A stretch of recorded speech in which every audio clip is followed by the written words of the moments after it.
feature. Yes, the Typhoon is back this afternoon, along with all your other favourites as well.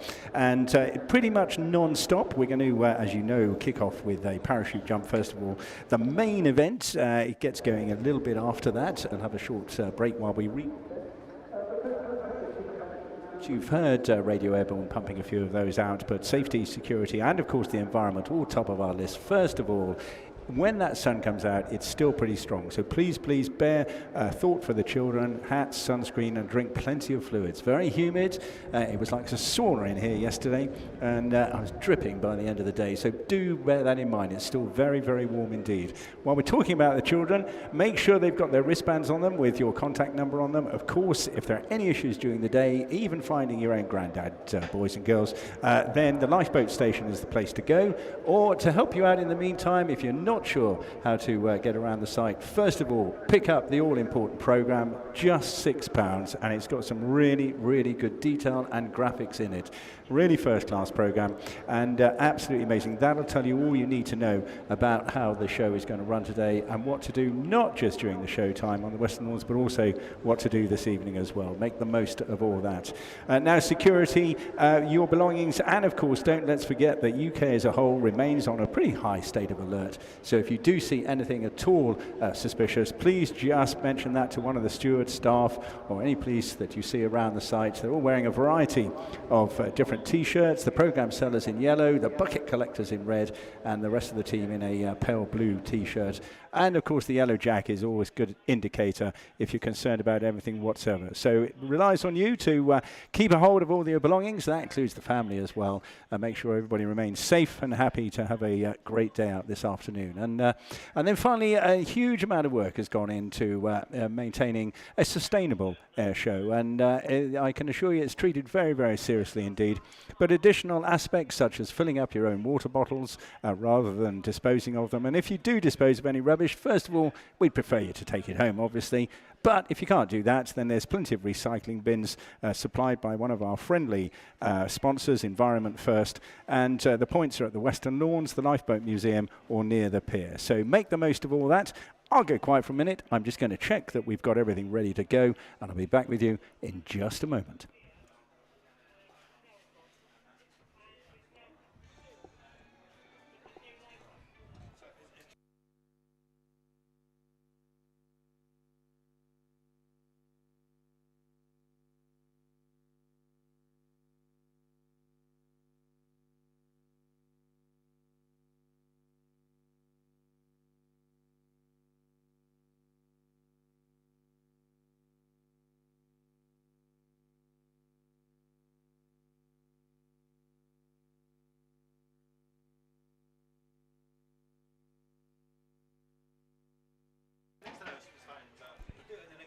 Okay.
Well, some things you just can't win, can you? That irritating Stratus just easing over the hill there. Not good timing for us at all. And hence why I was just offline for a moment there to check what the latest status is on getting the parachute aircraft in.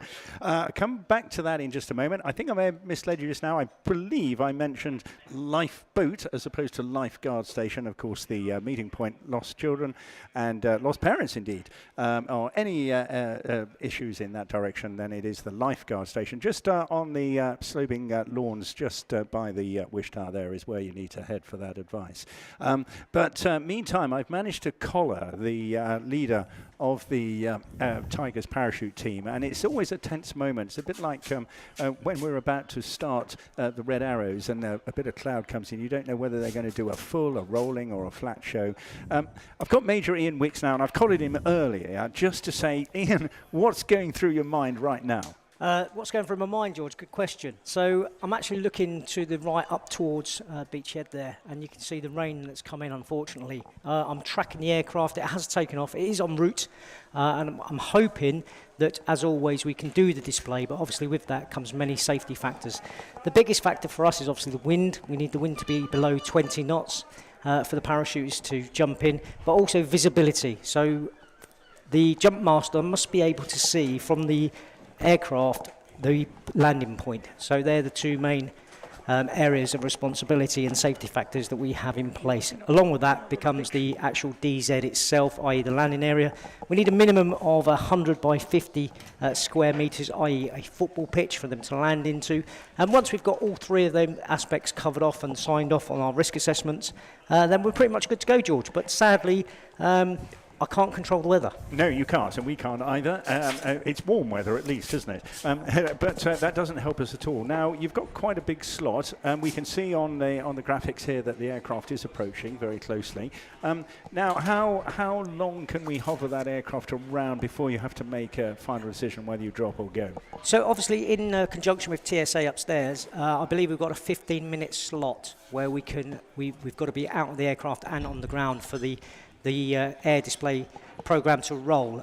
So directly after I've spoken to you, I'm going to nip upstairs, see how we can roll that if possible, and the aircraft will just do circuits around and above us. That'd be brilliant. Hopefully we'll get the guys out. We've got 6 jumpers today. Brilliant. So fingers crossed. Right, I endorse your decision to run upstairs, talk to the flying display management team, and negotiate the biggest slot you possibly can. I'll try my best. I have some coins in my pocket. You nip off and do that straight away, Ian. I'll get back to managing what's going on down here in this rather mad commentary box at the moment. And, well, I don't know whether you consider it's been a cruel summer or not. Well, one minute it's too hot, then it's a bit too wet. Now it's all a bit in the middle, isn't it? But anyway, we're going to do our best to get this show on the road for you. Just hold your horses.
Well, as you can imagine, some fraught activity going on in our management box here. Those that are near the Wish Tower and the restaurants will be able to see where we're actually working from. But clearly we got some gritty issues, and we've got people in an aircraft just above this missile, which is most irritating. So what we're thinking of doing right now is diverting them to do another task and then bringing them back in about half an hour or so, because we have that flexibility. So if you please bear with us, these things happen. This is what aviation is all about. Very often we say, if you've got time to spare, go by air. Well, I'm so glad that you're all nicely settled on the beach.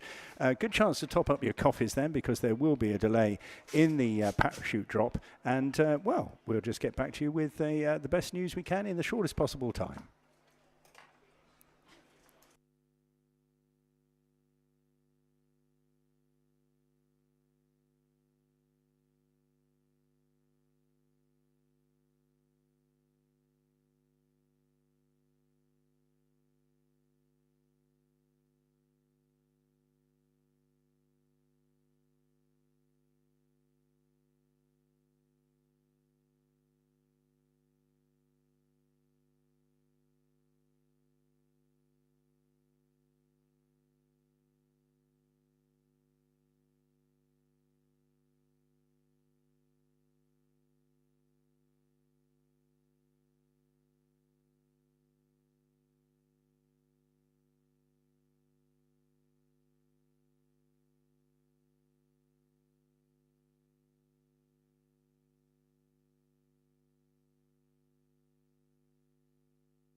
Well, we're rocking and rolling, certainly. We're going to continue having a party, I think, and I hope you're enjoying yourselves. It's just great that so many people have travelled so far, and I don't know whether you came by train or car today, but I gather it's tricky either way these days. But there we go. It's just wonderful to see so many people. A massive effort's gone in by the Eastbourne management staff this year, along with a whole range of different sponsors who've helped get this show back on the road after such a long time. So just a reminder, do pick up a programme if you haven't done so yet. It's a really good read on its own, let alone being a programme to tell you what's going on and where to go across the site during the course of the day. But it's only £6 and some terrific detail and great photographic graphics in there as well. And you'll see the donation buckets moving around the site. So they're in red T-shirts. And do please give as generously as you can. It all helps. I think it's a wonderful event, this, and we had just an absolutely cracking day yesterday. And we really, really want to see success and and keep this going for as long as possible. The flying display, when we get cracking with the main break a little later on, is just outstanding, from really interesting historic aircraft like the Fury right through to modern jets such as the Typhoon. But mention of the formation, which I must admit I've had the pleasure of seeing a couple of times this season, is just a very, very unique opportunity, particularly for you photographic enthusiasts out there. But you know, the show today really winds up as we go through the afternoon, culminating in the last section with the Blades, the Chinook and the Red Arrows, three of the most popular air display acts around the coast. Just a reminder, if you've got children and you haven't picked up those wristbands yet, the Lifeguard station, which is on the Wish Tower lawns down in the centre of the whole show site, is also an information point for lost and found people. But back up for that, go to the Western Lawns. There's not only a huge amount to embrace there, particularly with families, but also right in the centre is the main Eastbourne Airborne Show information point, and you'll be able to talk to the staff there as well.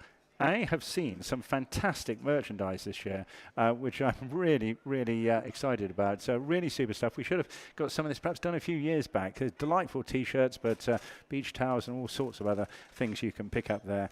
And don't forget the kids to join them up to the Air Bears Club, just £20 for that. And you get lots of extra interest and freebies with that, as well as getting a hug and your photo taken as well. So once again, we're working on getting this going. It's always a bit tricky with uncertain elements of stratus coming in. It doesn't mix with flying very well, but I just see a bit of a nudge of a break going on down there to the western side. So let's just hope that we get away with that, because it would just be wonderful. Very frustrating, I know, for everybody, but I can assure you we are doing our absolute best to get it. And anyway, it's a lovely day on the beach, isn't it? So let's do our best to enjoy all of that.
Oh, delightful tunes for a Friday afternoon. So we have a plan. Okay, we've dispatched the parachute team to go and do a drop just a few miles back behind us, and then we're going to call them back again. But I'm not going to leave you alone because I've got somebody coming in to chat with me very shortly who will be of interest to everybody here today. But while you're here, given that it's going to be an absolutely cracking afternoon once we get proper flying going very shortly, and you're going to end up having had a great afternoon, I'm just going to impress you. There is no need to rush away. I don't know whether most of you are here for the day or you're here for a couple of days, which would be just great. But just a reminder that there's plenty of activity going on afterwards. The Western Lawn stay open until about 5:30. I had a great chat with the owner and operator of the electric aircraft yesterday. I urge you to go around and have a chat with him. You'll learn an awful lot, but you can walk through the Chinook that's there, try a bit of Royal Air Force cooking as well, and also a flight simulator with the Air Cadets and some virtual reality experiences with the Army as well. So lots to do there towards the end. But of course, also Eastbourne is full of lots of other things to do. The BID team have come up with this marvellous pop-up park, and you can go down there and take some selfies with the giant Hollywood-style I Love Eastbourne letters, and a huge number of restaurants and bars. And better not mention where I ate last night, but it was jolly good and very entertaining, and a super area. But also things like Thai food at the Enterprise Centre, Italians in Cornfield Terrace and the Greek Meze in Victoria Place, bistros in Little Chelsea. Lots of things to go and enjoy yourself. But if you did park up, you may as well, in case you didn't clock it on your way in, those parked at 5 Acre Field, the last bus will depart Hartington Place at 6:40, okay, 18:40 tonight. And there aren't any other pickup points for that, so just bear with us. So very soon I'll have hopefully a bit more of a definitive picture as to when we'll actually get the parachutists back. I see the boss just approaching my cabin now. So let's do a bit more grooving, shall we?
Well, marvellous little interjection there. Thank you so much. And, well, we've got a plan. I can see Major Ian Wicks busy texting behind me, and I think we're going for a new P hour. I think I would call it a J hour for jumping, but nonetheless. And I'm just waiting to hear what that is going to be. I'm looking at his telephone screen.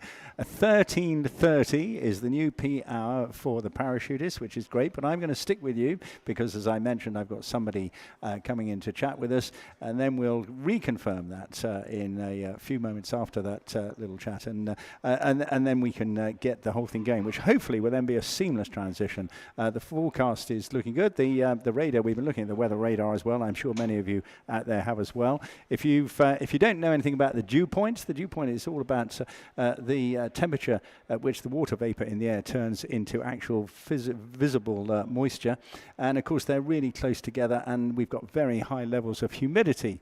As it warms up, that improves the visibility in the air and also lifts the cloud base, and we reckon that in the next hour or so that will improve measurably. How about that for a bit of education, eh?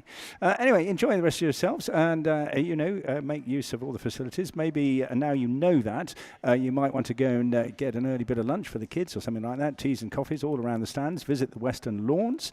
Buy a programme. Again, I can't recommend that enough. Really cracking programme, just £6.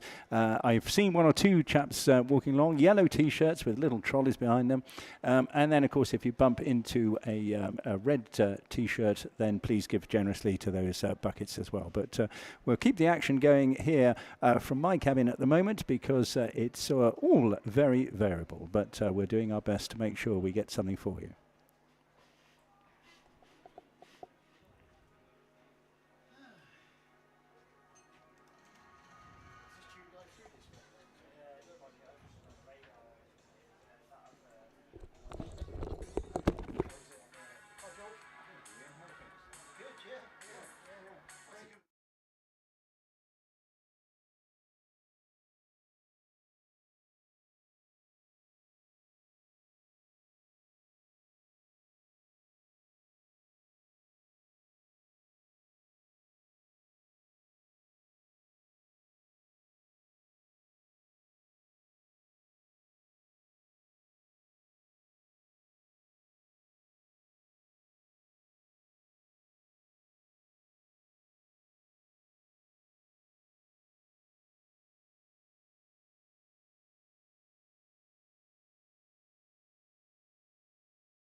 We'll send him back in one piece.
Well, in many ways, the content of that song, Working Hard for Your Money, is very apt to where we happen to be in today's British economy, with life getting very, very difficult for all of us, not least Eastbourne Borough Council in trying to keep this show on the road, but also for all the sponsors.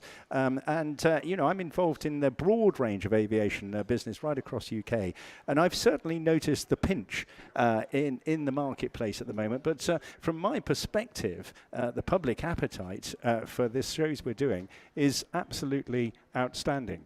And I'm delighted to be joined and welcome today Stephen Holt. I've got that right, haven't I? Stephen Holt. Absolutely, yeah. Who's here today, not in one of his many other hats, but representing the Eastbourne BID. Now, this is a common term around the country, and I've come across many other successful and interesting projects that are going on, but I think it's probably best to explain, first of all, what is Eastbourne BID? Yeah, so Eastbourne BID stands for Eastbourne Business Improvement District, and we're here to support the town centre businesses, and we put on a range of activity and do various things. For example, people may have seen a new addition to the town this year was a load of planters on railings, and that was funded by your Eastbourne BID with some grant funding from government. Businesses across the town centre, around 600 businesses now pay into this fund every year, and that is very much put on activities and promotions and ways of improving the customer experience and the customer journey when they visit the town. So, for example, right now, to coincide with Airborne, but indeed all summer, or certainly throughout the whole of August, we've put on the pop-up park in Victoria Place, just along the seafront here. And that's been organised by the traders there as well, and they've been fantastic. But it's allowed us to do a little bit more in terms of outside dining, like music, entertainment, events, activities, and that goes right way through until the 31st of August. And it's just a way of enticing people to have a better time coming to Eastbourne. I think it's delightful. I took a walk through last night, and I was, it was super. Now, I've been here many, many times in different guises. I used to be in the aviation management side before moving into the commentary side. So I love coming here. My view is also that yesterday was a tremendous success. Yep. After a 3-year break, to see so many people here, it was rammed on a Thursday with a rail strike. I hope that you and all your partners are very, very pleased, because you've done a lot. Now, in terms of contributing to the show, I believe the BID acts as a sponsor in addition to doing things like that. You don't need to reveal whether that's in money or kind or other ways, but can you give us some flavour as to how you've helped Airborne survive? I mean, we're really keen on the event.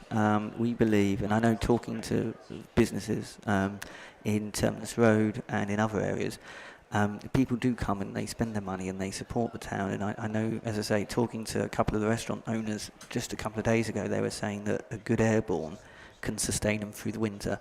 And we really need people to be shopping in the town centre. You know, ditch online. You don't need to shop online. Come to Eastbourne and spend your money, because that's what makes a town centre. It's that vibrancy and it's that life. So we're constantly going around and reminding people to love local and shop local. And if they want to see a high street in the town centre, they have to support it. So you know, for us, the whole air show allows Eastbourne to open its doors and to see Eastbourne at its best, perhaps, certainly with the summer, and hopefully the sunshine a little bit later.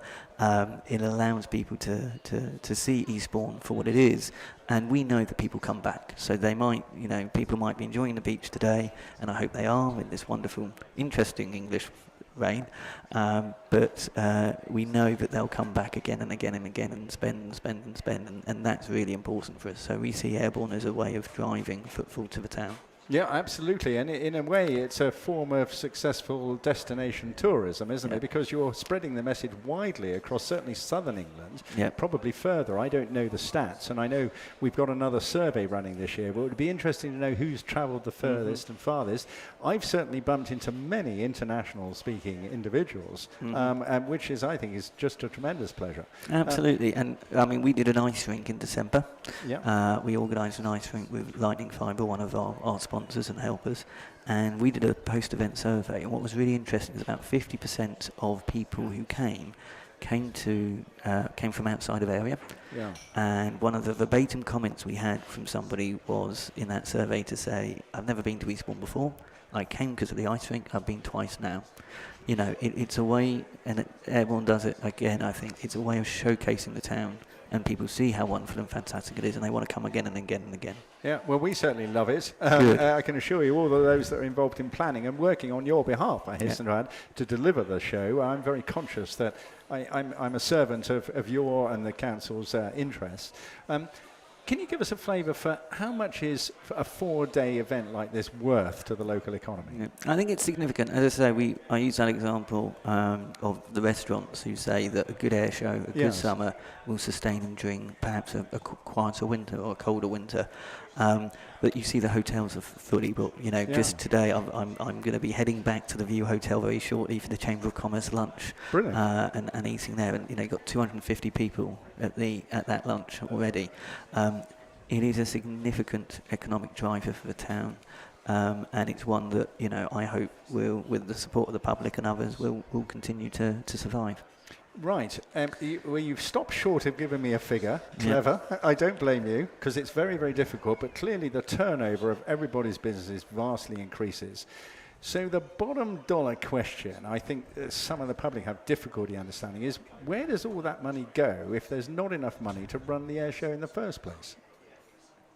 Yeah, I mean, I think it's, for me, it's the air show is a way of generating that traction and generating that footfall and generating that income.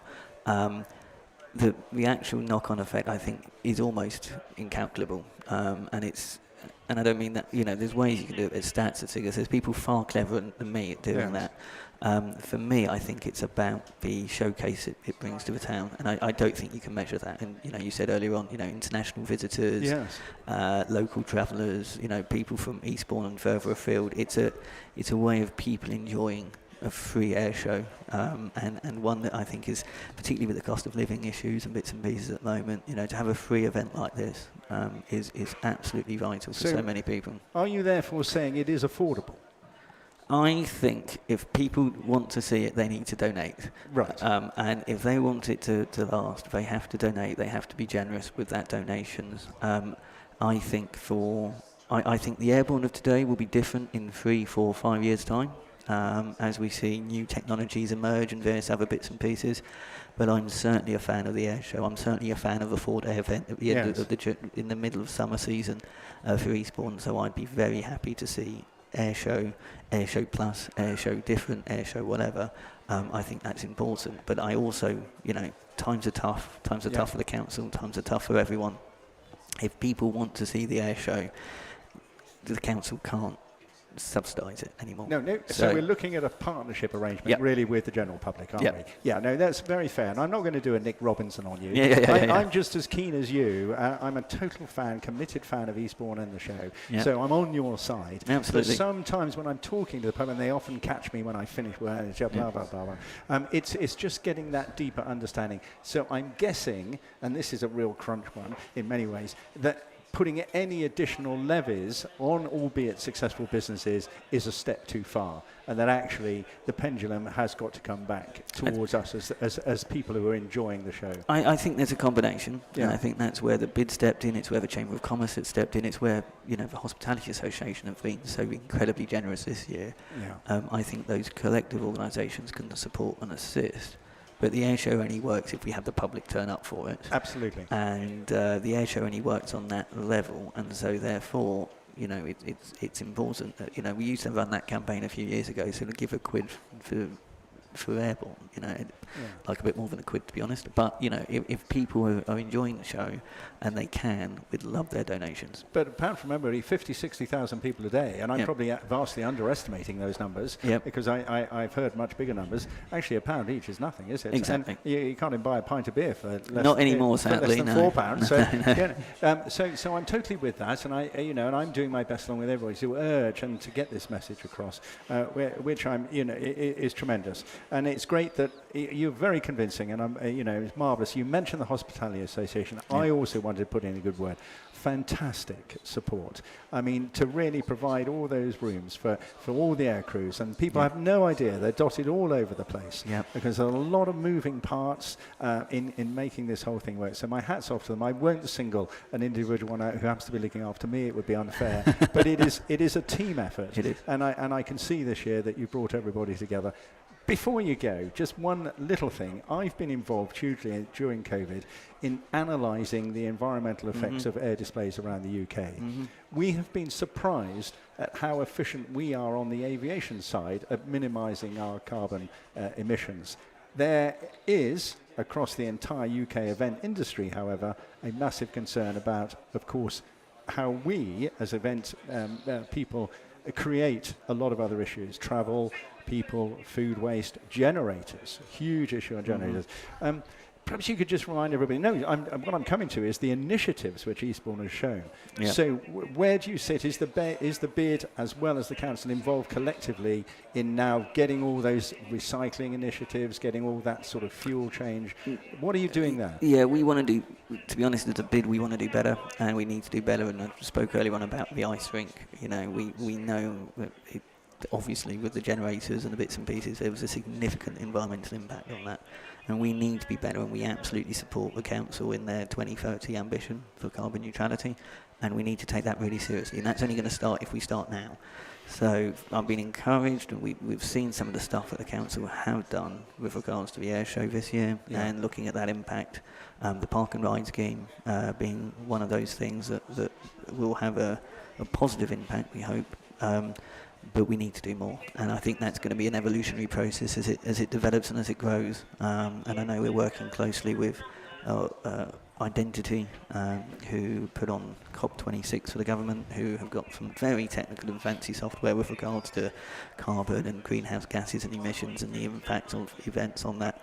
And we're working closely with them so we can sort of make sure we know what's happening next. I'm absolutely knocked out by some of the things that came out of COP26. Fascinating, the way they're using the electric cars in the car park to generate the energy for some of the things they're doing in the conference and stuff like that. Yeah, absolutely amazing. So we're right with you, and of course I'm as keen as you are, but I think probably a lot of it comes down to every individual on the planet making an effort ourselves, isn't it? Everybody can do something a little bit different or change it. At the moment, for example, I know it's a minor thing, but I'm walking into work 2 or 3 times a week. And I obviously walk home afterwards, and I find that it's a nice way of getting a bit of fresh air before and after work, but it's a little bit that I can do to reduce my own carbon emissions. My colleague has got an electric car now. That's something I'm looking at. Everybody needs to play their part to realise that ambition for 2030. Yeah, and just to conclude, from my perspective, representing the British Air Association, the air display work as I'm embedded in, a lot of people know transferring to sustainable aviation fuel. Yeah. All the smoke is also environmentally sensitive stuff, minimising the amount of air transits between different locations, all that stuff, a huge amount of work going on. So I think collectively we're going to come out of this pretty well. And I just want to end on this really positive note. It is a fantastic destination. It's a great event, and I think seeing people here in droves yesterday was, I thought, enormously satisfying.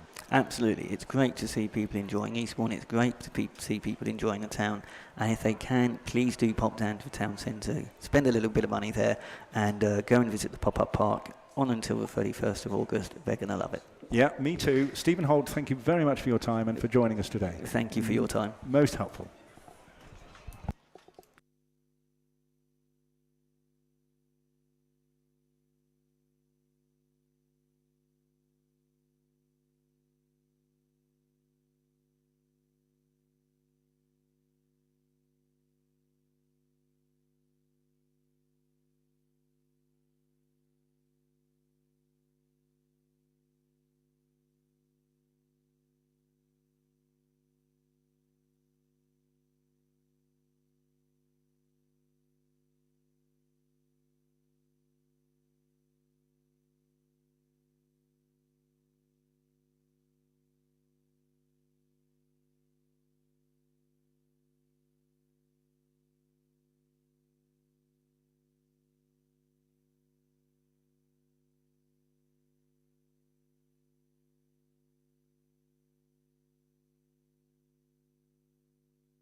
Well, sadly, I've just heard a bit of news about the parachutists, and that what has happened is that having gone off to another event, they now can't make it back here on time to squeeze in with the time schedule that we've got.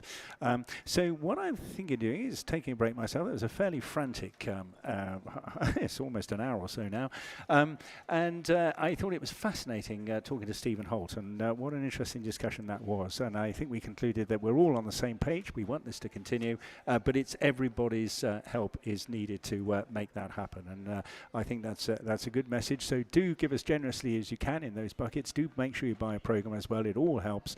And of all the money collected, 30% is going to go to local charities as well. So that's a pretty good thing to keep going too, isn't it? But right now, I'm just going to check with my chums, Adam and Co. in Radio Airborne, are ready to rock and roll, and we'll give them a bit of space as well. Adam, are you there? Not at the moment. So what we'll do, we'll carry on with our own little radio show back here, and we'll hopefully enjoy ourselves. And then I suspect we're going to hold off now until about 2-ish, when we'll get the first aircraft in.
So the presenter's not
Yeah.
proper afternoon, and such an eclectic cross-section of aircraft, really, from vintage warbirds kicking off this afternoon with the Fury, right through to both early forms of jets, light trainers, spectacular aerobatics from the Wingwalk team from Rencome, of course. Great outfit, Aerosuperbatics. Then a bit of more nostalgia and perhaps commemoration and memorial work with the Battle of Britain Memorial Flight, of course, cementing the relationship of the Royal Air Force, particularly with Airborne, but also the entire military, all represented here today as well. But it is Foon Day as well. Typhoon is back with us today, and their special little treat, not seen here at Eastbourne before, but I've seen it, and it is terrific. Opportunity to see both the Typhoon and the BBMF Spitfire in formation before then going into an ear-splitting routine of Anarchy 1, today's Typhoon, of course, flying by Adam O'Hare. Then we're going to welcome back the Rolls-Royce Spitfire. Just a solo today, but will be a pairs formation, hopefully, for the rest of the weekend. And then with the combination is really terrific this afternoon. We've got the Blades, the Chinook, and the Red Arrows pretty much following on from each other. Blades, although a civilian, hugely successful company, part of 2XL Aviation, but really, of course, all ex-Red Arrows flying those aircraft as well. So pretty much a sort of a triumphal Royal Air Force contribution to the culmination of today's afternoon sporting activity in the air. If you haven't picked up a programme yet, do please. I've had lots of people asking how they do it. You can go around to the Western Lawns to the information points there, or along the seafront, but they are about. I've only seen one today. They wear yellow vests and carry a trolley. So if you're listening to me, chaps, can you make sure you come and do an extensive tour of the seafront area, because an awful lot of people would like to buy a programme. Just £6. It is very, very good indeed, and has got a lot of detail, and of course gives you the all-important information of what aircraft are coming up today. Some really good photographic graphics in there, and of course more information about how to enjoy yourself through the rest of this afternoon and evening too.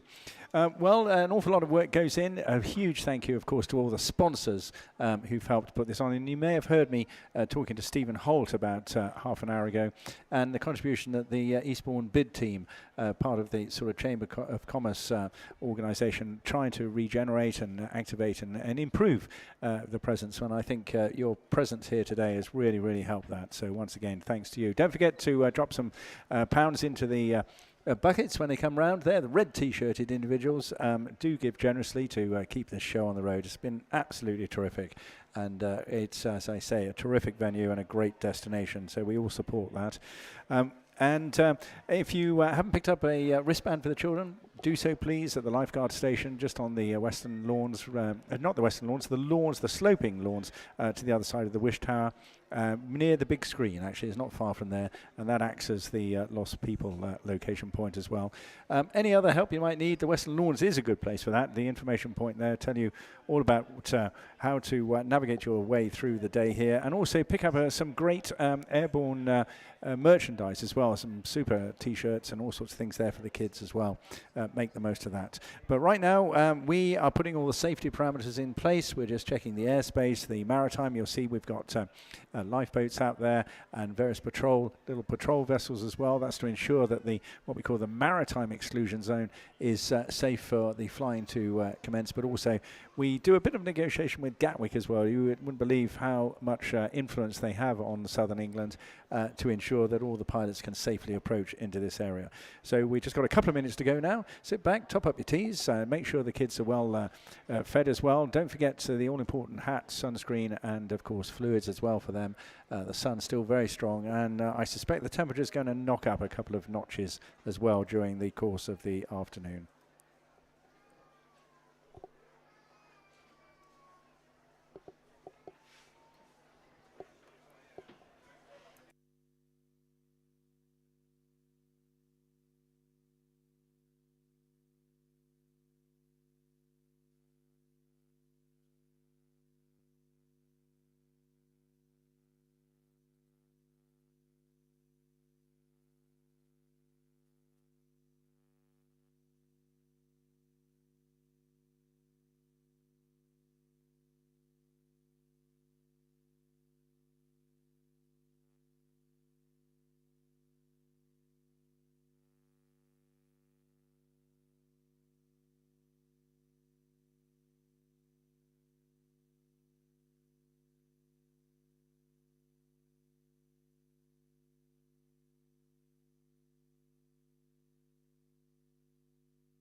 No, we certainly won't, and let's hope that big yellow ball just peeks out there, and the scuddy little cloud we were worried about is indeed clearing, which is particularly good news.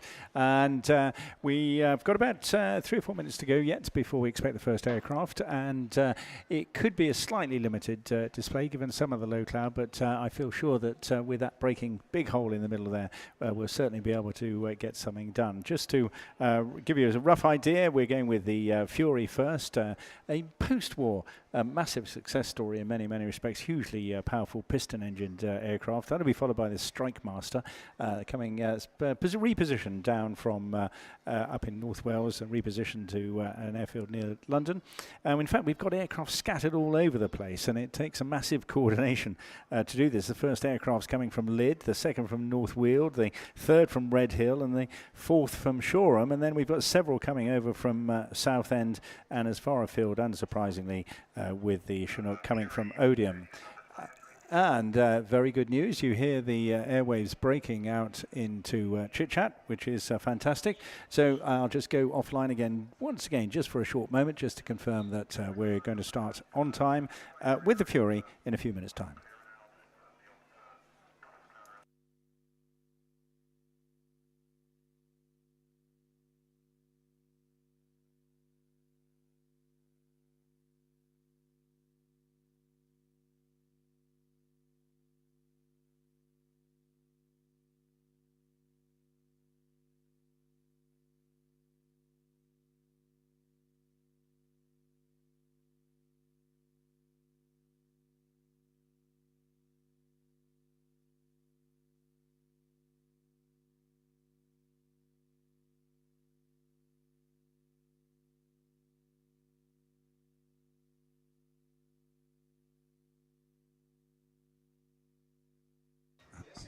The BDI boys and girls out there will have just noticed there's a seal doing a bit of a sail past before we get the aircraft in. A very leisurely afternoon the seal is having out there. And it's a good reminder, actually, that there is a swimming lane, a maximum area. You see these little buoys. If you stay close to the shore while you're swimming, that's absolutely fine. But I think the two children down there weren't so sure as to how close the seal was there, but anyway, they don't do any harm. They're lovely creatures, and you'll see him bobbing up as he goes along the seafront, doing his little bit of showing off before we get the aircraft. Well, the good news is we have got confirmation. The pilot's talking to us on the air in the background here, and he'll be with us in just a couple of moments. Now, he's coming from Lydd, so I'm guessing he may well coming in from the eastern side, but I'm listening out myself, and you keep your beady eyes open. If you see him coming, it's great fun. Just, shout and scream and wave your hands in the air. And, of course, also don't forget that the guys can see you as well. So they just love seeing you waving back to them in the cockpits. A couple of minutes to go.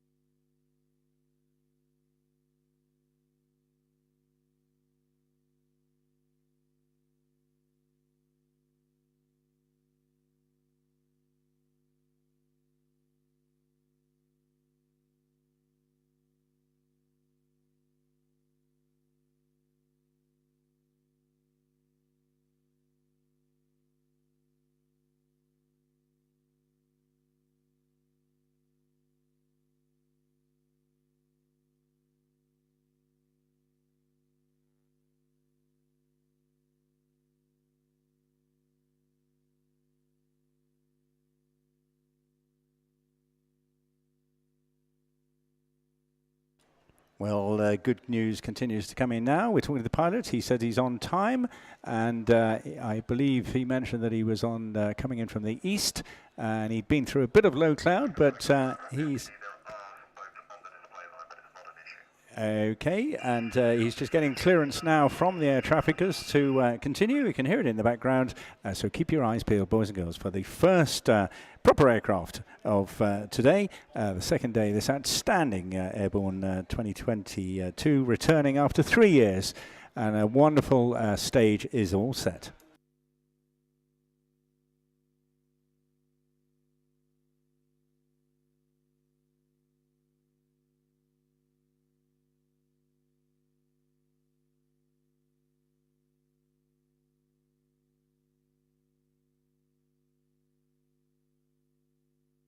So we've got the nod from the air traffickers. Keep your eyes out. Please welcome Andy Durston in the Hawker Fury.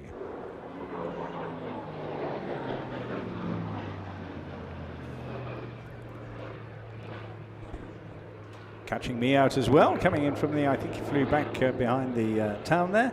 An interesting and a really, really massive aircraft, actually, one of the vintage post-war success stories. The Hawker Fury was designed to an RAF requirement for a light Tempest. Some of you will have heard of the Tempest, another really, really impressive aircraft. The Tempest was, of course, very effective as a ground attack aircraft, but a lighter aircraft they figured would make it even better as a fighter. And the Fury was built in the same general arrangement as the Hawker Tempest, but with a reduced wingspan and with the Tempest 2's Bristol Centaurus engine, first flying in 1946.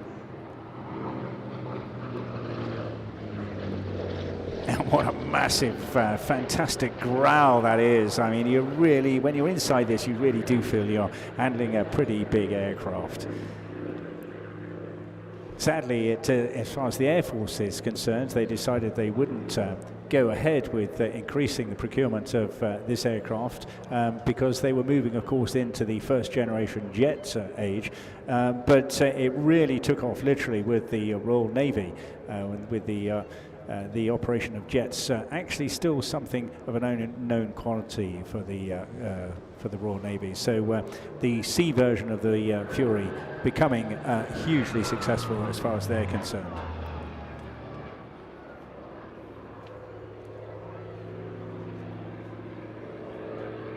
So this particular aircraft, a Hawker Fury Mark II, very much referred to as an ISS. Now, it's not the International Space Station. It is an Iraqi single seat because this was built for the Iraqi Air Force as part of a contract for 60 aircraft. This one was particularly pertinent. It was after their various contracts. It went through so many different hands, and of course it's very much the case with so many of these vintage aircraft. It was eventually bought by a chap in Florida, then passed to somebody in Texas before being rebuilt into an airworthy condition and coming back to UK. It reached our shores back in 1991. Once again went through various refurbishments and markings. And today's in the hands of Andy Durston, an absolutely consummate display pilot, massive amount of experience. And he's really been an aviation nut from a very young age. He got himself an RAF flying scholarship at Manston and then completed his own private pilot's license at the age of 17. He was gliding from Leon Solent at 19 and then spent a good while flying tailwheel aircraft, as you see here today, and also starting towing gliders as well.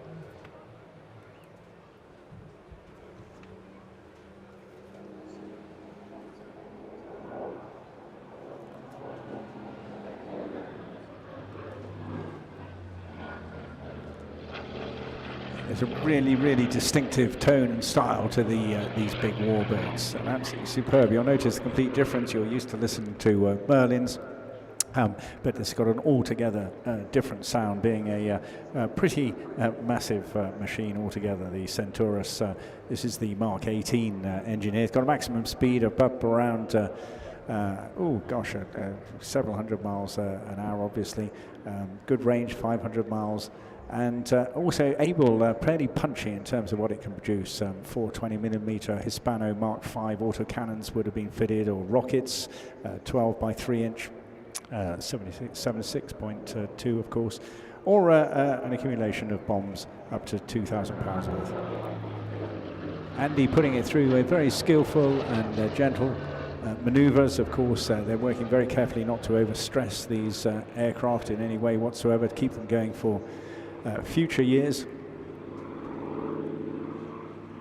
was imported back into UK by new owners, Anglia Aircraft Restorations, and restored again and refurbished and repainted by a really successful outfit up at Sidewell Air Leasing Limited, and now in the colours of Hawker's Sea Fury prototypes, coded Sierra Romeo 661, which was actually a modified Fury Mark II with a tail hook fitted, but without the folding wings included on subsequent production of Sea Furies themselves.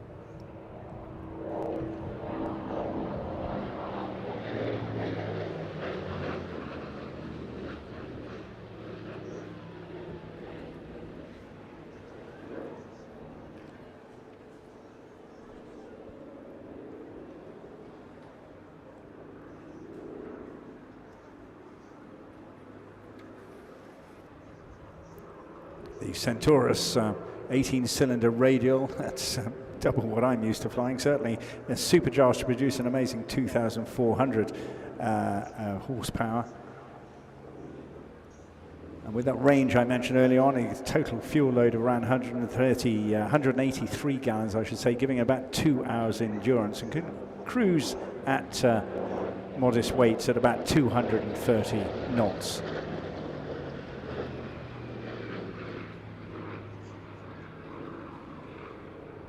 So you tend to display these at lighter weights, and of course various other, depending on the configuration, able to reach a maximum speed of 425 knots. That's getting close to 500 miles an hour.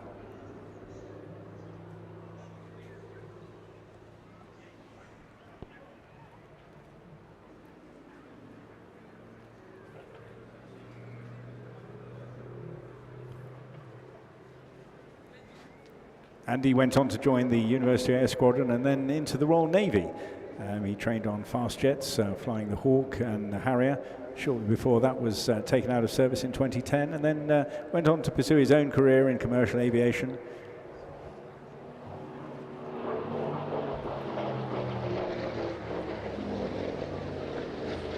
Great, he will have taken a quick glance out of the cockpit there, and great opportunity for you to give him a wave as well, but he's not quite there yet.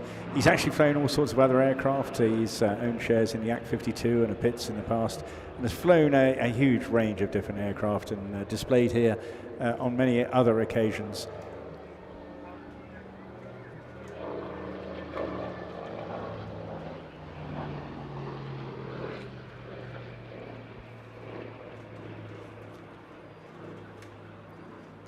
With the Royal Navy, the Hawker Fury in the Sea Fury configuration went on to achieve phenomenal success, and is still recorded as the only piston engine fighter to have shot down an enemy jet aircraft during the course of the Korean War.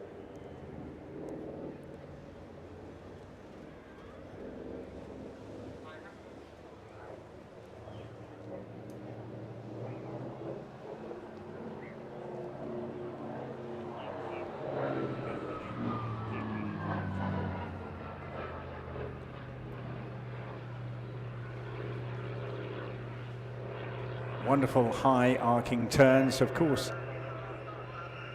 It's all coming over all too fast. He's just caught up to say that hopefully he's going to make one more pass, which is great. So great opportunity. Do please remember these guys all working hard, giving up their time at weekends as well to come and entertain us around the coast of the United Kingdom.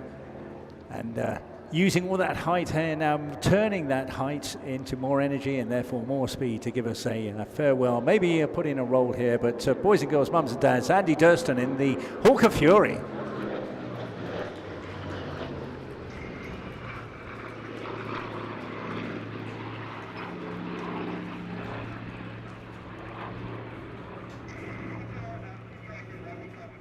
And really super stat. You hear him chatting in the background to us down here on the ground, just reaffirming all is well. And a real first. Great to see that back on the road. A hugely impressive aircraft, as you would imagine, and very, very unique to have a Fury rather than a Sea Fury. Of course, we're used to seeing Sea Furies in the past, provided by the Navy Wings organization. But a real plus for their team, a hugely successful team up at Sidewell, getting a Fury back on the road for us all to enjoy. Well, I'm listening in here. It's just giving a report on the base of the cloud for us.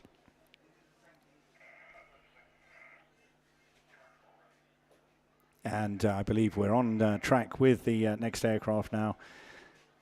But we could carry on chatting about the Fury. The next aircraft, though, is what we're going to focus on, and of course that has its own legendary story because it's the tail end, the top end, really, GTI version of a massively successful range of aircraft that came out of the training world of the Royal Air Force from the Jet Provost family. It's come all the way down from North Wales to be with us today. This one flying out of North Weald. And it'll be a fellow we colloquially refer to as Bertie. His name is Ian Brett, flying this Strikemaster.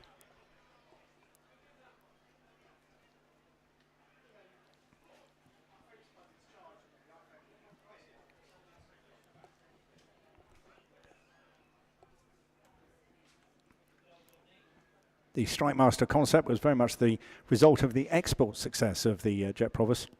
The British Aircraft Corporation based at Warton began work on the design of this new type, which would be based on the Mark V JP, as it's well known as, and it would be available to perform both the training role and light attack duties as well. But it was also at a pretty reasonable price. The actual development story goes right back to the mid-50s. When the Air Force were looking for a replacement. They were looking for a jet-powered replacement for what was then the piston aircraft, the piston Provosts made from Hunting Percival. And the initial aircraft training version took to the skies from Luton in June 1954. But the longevity, I mean, literally training thousands and thousands of pilots. And I hear he's running in now, so keep your eyes peeled. Here he is from the left-hand side. Please welcome Ian Brett in the Strikemaster.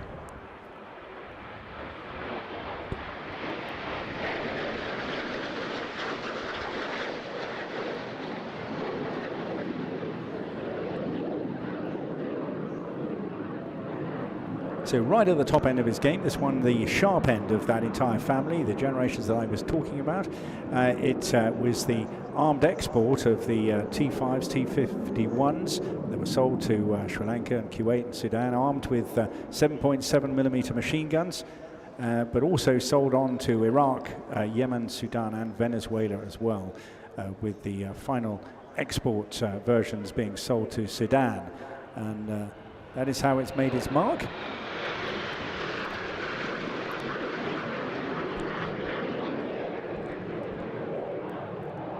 And you'll see that being an earlier generation of jet-powered aircraft, that it doesn't have the agility, power, or indeed aerodynamics in its design to be into a very tight fit space such as you'll see with the Typhoon later on. Therefore uses a bit more sky.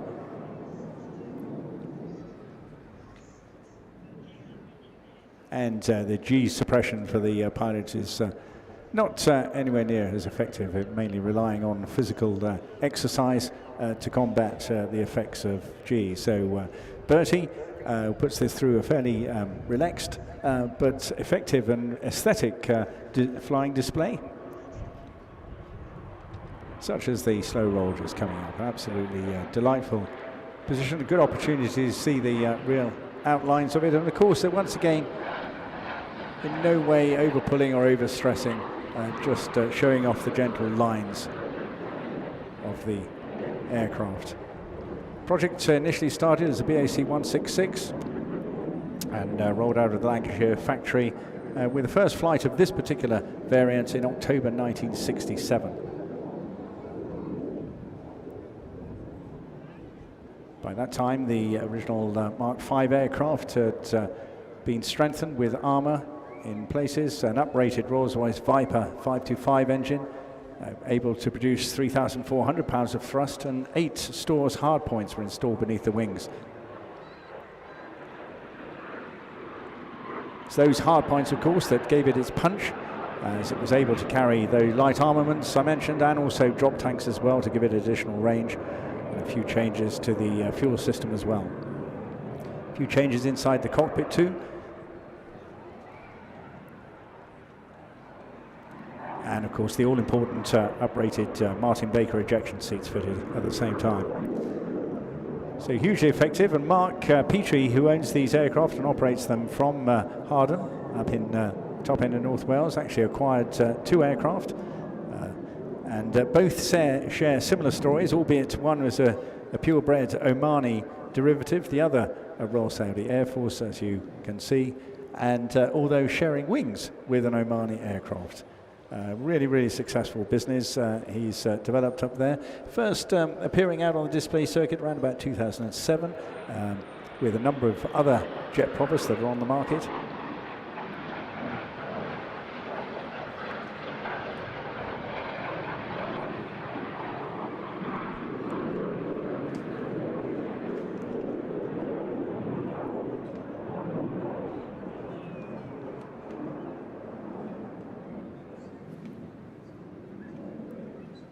And Bertie, again, one of so many pilots that had, in any way, aviation perhaps imprinted at a very early age in their careers. Bertie, a successful Air Force pilot himself, as so many of our post-military civilian pilots are. Before he joined the Air Force, he himself was also a keen PPL pilot and glider pilot, but went on after uni to fly the Tornado GO4 and operated in several theatres and on exercises. So has all that is necessary to adequately display aircraft of this class, himself also a QFI, and having been part of the tutor display team around 12, 13 years ago.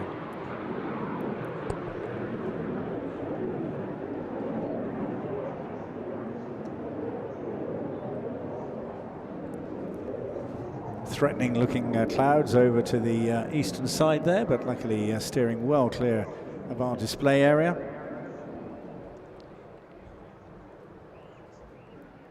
Keeping pulling around, and of course all these guys, to get round the turn you need to pull, and therefore you exert more G-force on yourself. So you're weighing about 1G right now, but these guys pulling up to about 4G in some of the maneuvers. This aircraft, I'm delighted to say, also using sustainable aviation fuel, and of course all the smoke of a very environmentally friendly nature as well.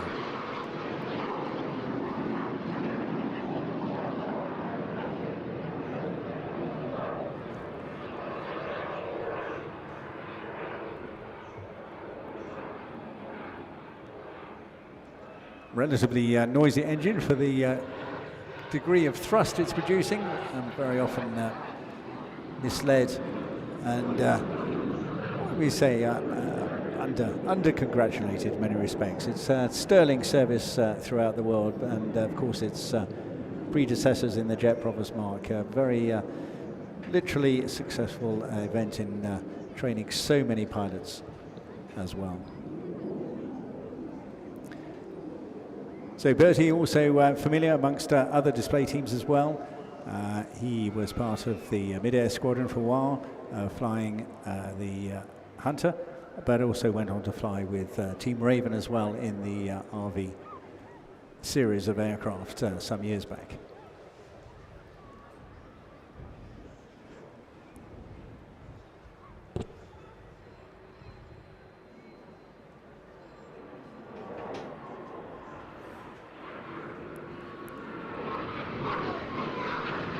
Very nice approach there on what we call the B-axis. You'll hear us refer to that later on. That's a line going straight out to sea in front of you.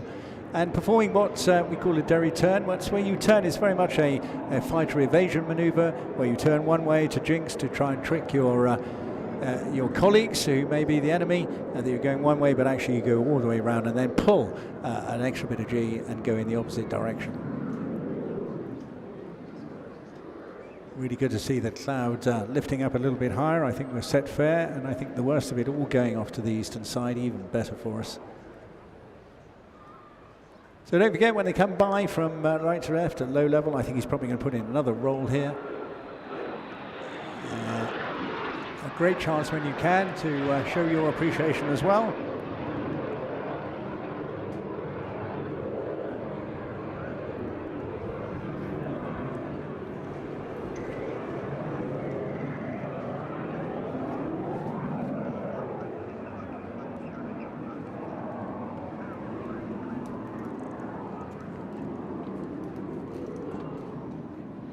And just listening to the chatter there, I think Bertie has called that index on his display, so we certainly didn't get a proper chance there to give him a good wave off, as I hear Rod Dean talking in the background as well to say that he's ready to display. So Bertie taking his jet back to North Weald, and then in many ways we have an extraordinary legend in aviation coming up to join us next in the guise of Rod Dean. Would you believe this man first displayed publicly back in 1972 as a young pilot flying Hunters in the Royal Air Force. So here he is in his 50th display year, coming up very shortly.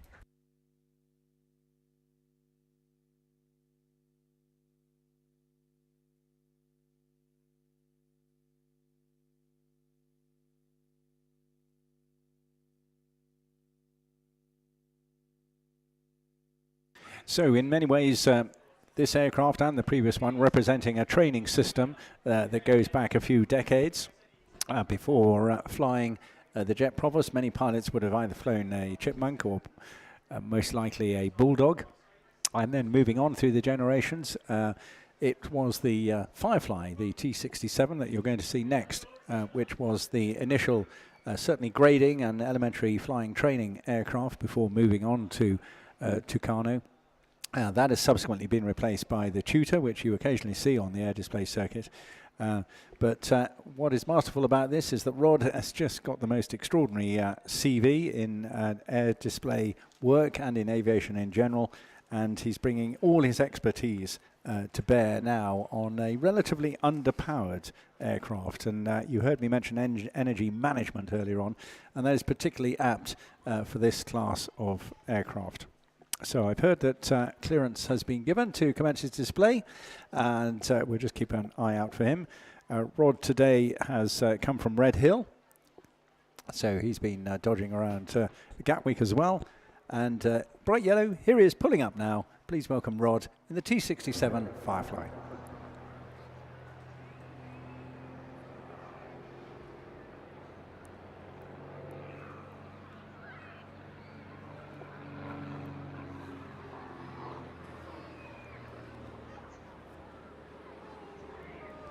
Made by Slingsby, produced as a result of their acquisition of the Fournier designed aircraft.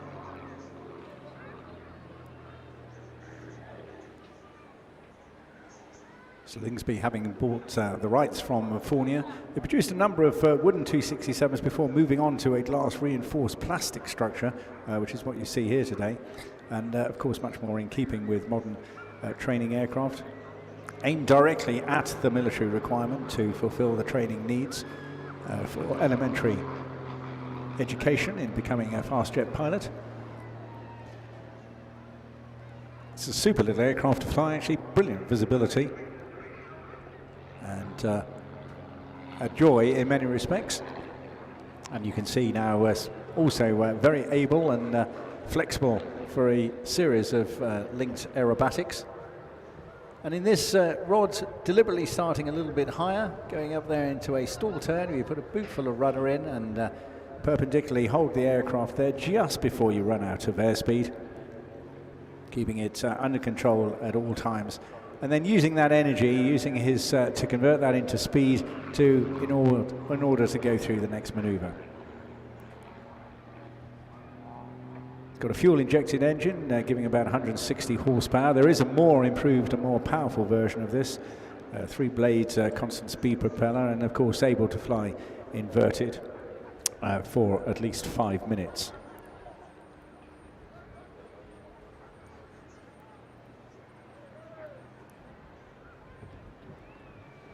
In use by the Defence Elementary Flying Training School, it was able to teach pilots from having no flying experience whatsoever right up to getting a full instrument flight qualification.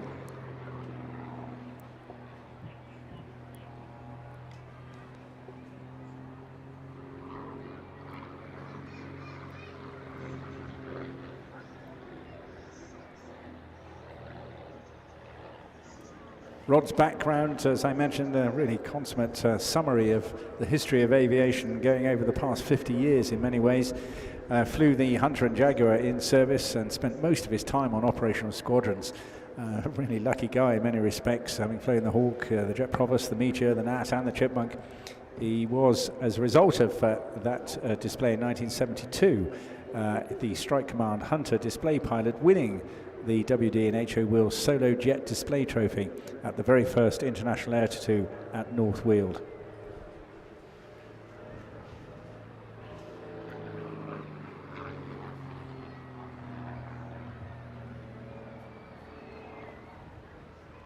Subsequent years of displaying the Bulldog, again a predecessor in this respect of elementary flying training, that led him into wanting to keep going.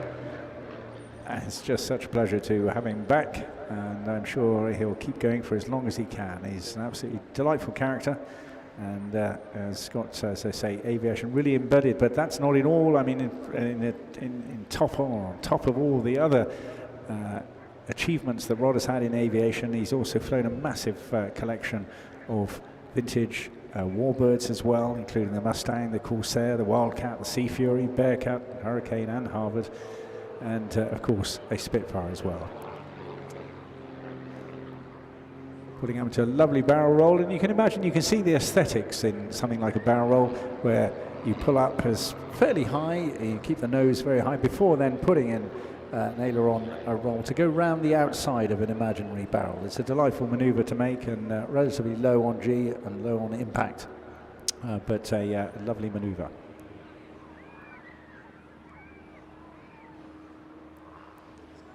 Rod spent a fair bit of time in the air safety business, but also went on to work full-time for the CAA in flight operations and in developing all the regulations for air displays in UK as well.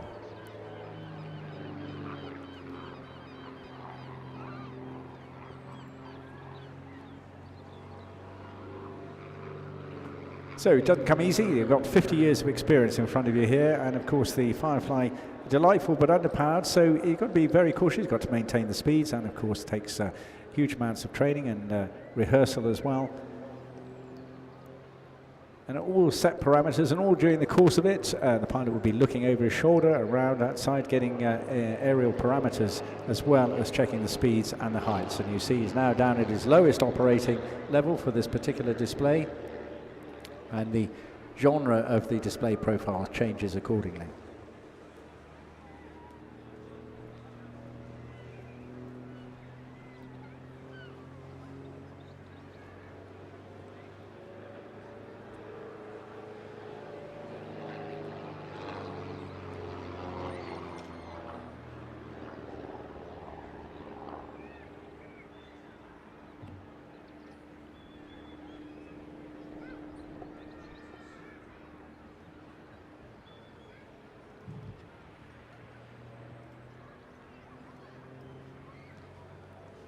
Almost mesmerizing in many ways, isn't it? You could sort of watch the rolling and curling very well. There's a good chance he is straight and level.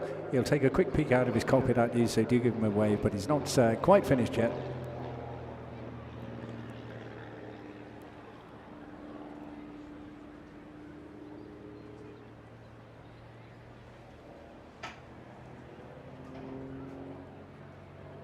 Showing here a good radius of turn. And you note very clearly the different colour scheme, yellow and black, both really high conspicuity colours. Yellow also applicable on the roads as well as in the air, but black probably being the most dominantly easily visible colour in aviation.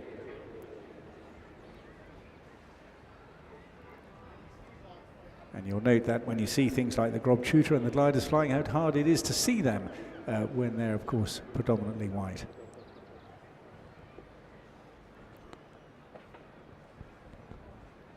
Slowing the aircraft down now. He's going to put a bit of flap down just to demonstrate how slow this aircraft can be. And of course there's a configuration you would be. It's to enable to reduces your ground speed when you're coming down to land, and just makes it more controllable, and reduces the landing run as well. And also a very, very stable attitude. But you can see the speed range of the aircraft now from around about 150 knots back to around 60 to 70 knots. So he's just called up to say that he's just coming to the end now. Hopefully he'll, I believe, is going to give us one more farewell pass.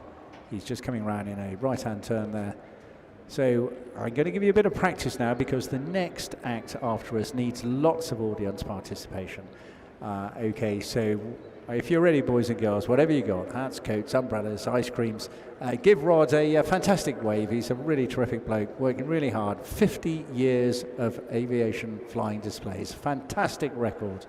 And as he goes down here, I'll hopefully give you a little wing waggle as well to say farewell. Rod Dean in the T-67 Firefly.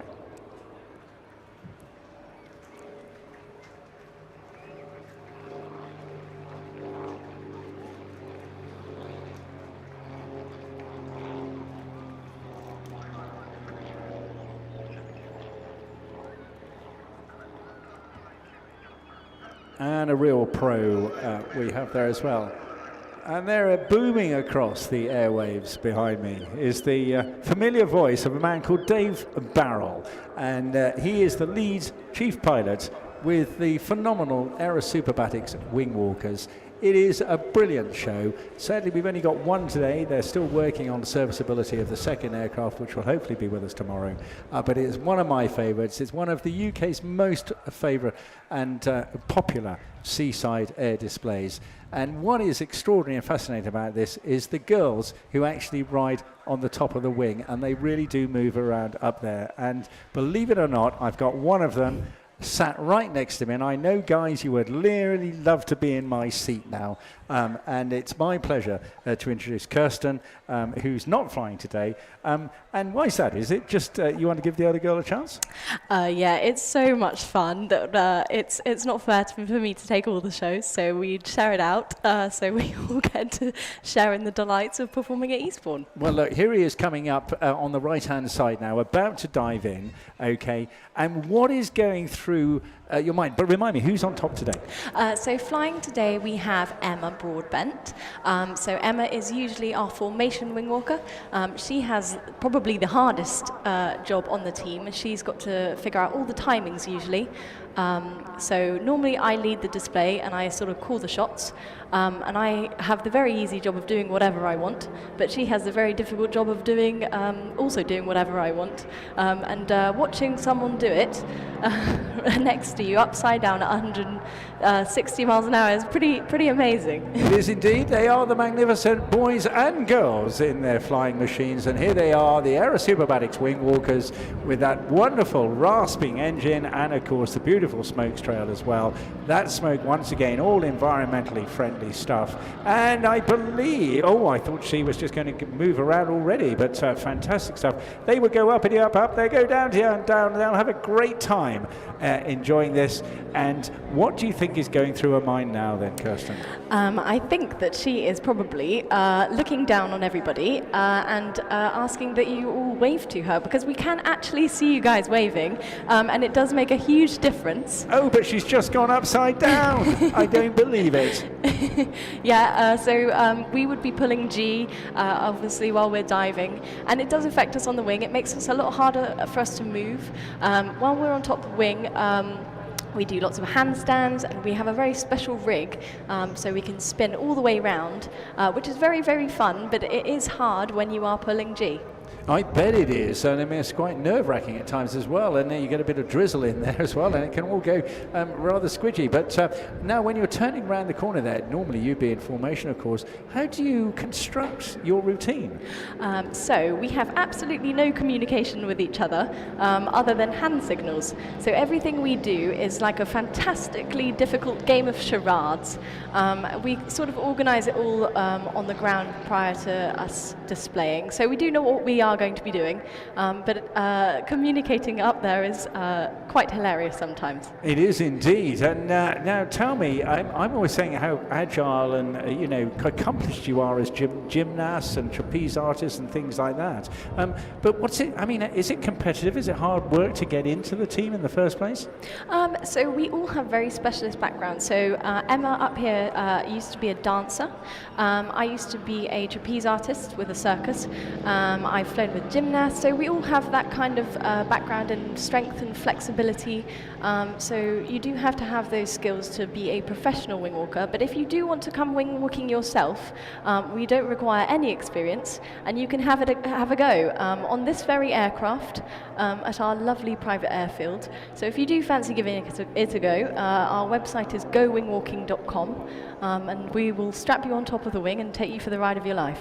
Fantastic. Well, I'm up for that. I don't know about everybody else. I think we should all go and do that. Let's have an Eastbourne day out in Rencombe in Gloucestershire. Yes. It's a really, really lovely airfield. So this is the bumpity-uppity tumps, and of course, when you pull up in the aircraft, the blood goes down to your feet, and when you go over the top, it all rushes up to your head. This must be a bit wobbly to be on top there. This is one of my favourite parts of the show. It's amazing when you're completely weightless and you're up there. It's just wonderful. Gosh, what an experience. Absolutely terrific. Well, let's all sign up for that as well. Now, the whole story really goes back to the end of the First World War. A lot of air crew were sort of, bumping their gums a bit. They didn't have jobs to go to. There were a lot of spare aircraft. So the whole art of barnstorming, as we refer to it, began with an extraordinary guy called Ormer Locklear. And he was the guy that was renowned for actually getting out of the aircraft to fix things while he was actually flying. Hey, here's a good chance. They're coming straight at us, and look at the position extraordinary stuff, isn't it? A beautiful aircraft. Look at the colour scheme. Isn't that gorgeous? Yes, wonderful. We should have a new aircraft that we showcase soon. We've been painting that vigorously, and it's going to be a lovely shade of red. Right, marvellous. Well, I look forward to seeing that one. Hopefully in the next few days we'll see how that comes off. But of course, Ormer Locklear got together with another extraordinary lady called Ethel Dare. Now there's a surname that we need to remember. Hey, good chance to give him a wave here. He's just having a little look down there. And we'll just see what Emma gets up to next. So they got together. Sadly, Ormer came a bit of a cropper in one of his flying displays, but Ethel went on, and there it all began. And these aircraft, Stearmans, developed in the late 20s, early 30s to become part of the training requirement for the United States aircrew academies, and are really, really delightful. I think they encompass all the romance and just imagination about flying. It's truly inspirational. Is that what attracted you to doing this? Oh, yes, absolutely. I think I fell in love with the job. I fell in love with flying, and I am always amazed by the wonder of these beautiful machines. Now, I'm pretty sure she's got out of the harness and is on the wing. Is that right? Yes, correct. So we call this move the goose. Please do wave. She can see you, and she might even wave back to you if you're lucky. This move, there you go, she's waving. It's pretty hard fighting against the wind, and she's holding on, and she's going to move back into what we call the reverse goose now. So she's going to be transferring to the back of the top wing, and she's going to come round, and she'll be in a waving position shortly. She is strapped on by a waist harness at this point, with a carabiner attaching her to the wing, but that's about it. Well, that's pretty good going. Now, of course, the pilot's also working hard. They train hard doing this sort of work as well. But they can't actually communicate. You're not wearing headsets. So it's all done by sort of intuition, isn't it? Yes. So Dave flying today is my usual pilot. In this position, we can actually hold hands with each other, which is pretty cool. But yeah, we just communicate with hand signals. We've all got a good idea of what's going on, really. Oh, absolutely superb. Come on, boys and girls, get your hands in the air. Whatever you got, go, look at that. Fantastic. I think this is true courage and bravery, actually. I don't know that many of us would be rushing to do that. And what a glorious sound. That lovely, lovely big Pratt & Whitney engine there, 450 horsepower. And when those tips, when he puts all the levers forward and you go to full power, it's almost supersonic. Do you feel that power on the wing? Oh, definitely. And it's such a treat for us. When we're at home, we have to be a little bit quiet because of the neighbours, but we can really let it rip here in Eastbourne. So it's a real treat. Brilliant. We are definitely being treated here. That's fantastic news. Well, look, final fly past now. What can we expect from Emma? Emma will be doing an Aerobatic now. So this is definitely a display of incredible balance. We are on our tippy toes here. One toe and holding on with our arm, and she's got her leg right up in the air. So this takes a lot of balance. and a lot of strength to be able to hold this for the whole crowd line. Sort of about now, you are getting a bit tired holding that position. But yeah, we've got good mental strength as well. Do you have to move your arms and legs quite slowly and stiffly so that the wind doesn't suddenly whip them away? The wind is very strong, but we try to move as slow as we can, just so that everyone gets a chance to see us. Ah, okay. Yeah. I just wondered, because it must be quite a force. Like putting your hand out of the window at 50 miles an hour is pretty strong. Oh yeah, it is really, really strong. You'd be surprised how strong the wind actually is. Right now, Emma is going to be transferring down into the cockpit of the aircraft, and she's going to have one leg out on the side, on the bottom wing, and she's going to be waving again. Well, I reckon this is the final pass now, isn't it? Final pass, boys and girls, mums and dads, you know what to do. Come on, a massive Eastbourne wave, whatever you got. Let's get that Mexican wave going along the beach. So everybody where the plane is now, start waving. When it comes in front of you, stick anything you've got up in the air. Hats, coats, you know the form by now. Dave Barrell and Emma, I've forgotten her other name. Emma Broadbent. That's right, Broadbent. Yeah, brilliant. It is his live entertainment. It's fantastic, isn't it? Huge wave, the Aerosuperbatics Wingwalkers.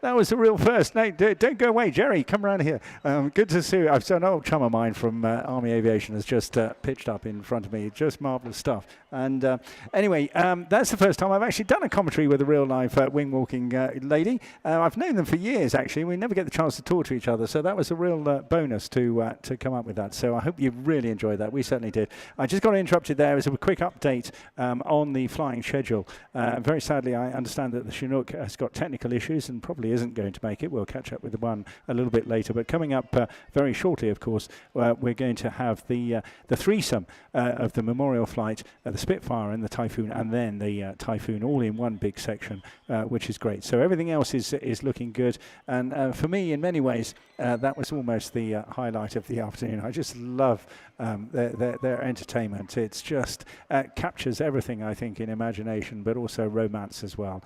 Delightful looking aircraft. Right, well, we're just going to reset, check the parameters are all looking good for the Battle Brit Memorial flight, and then we'll get back to you pretty sharpish, I reckon. And we're just going to get going. I hear the sound breaking out, which is very good. Hopefully they'll be with us very shortly.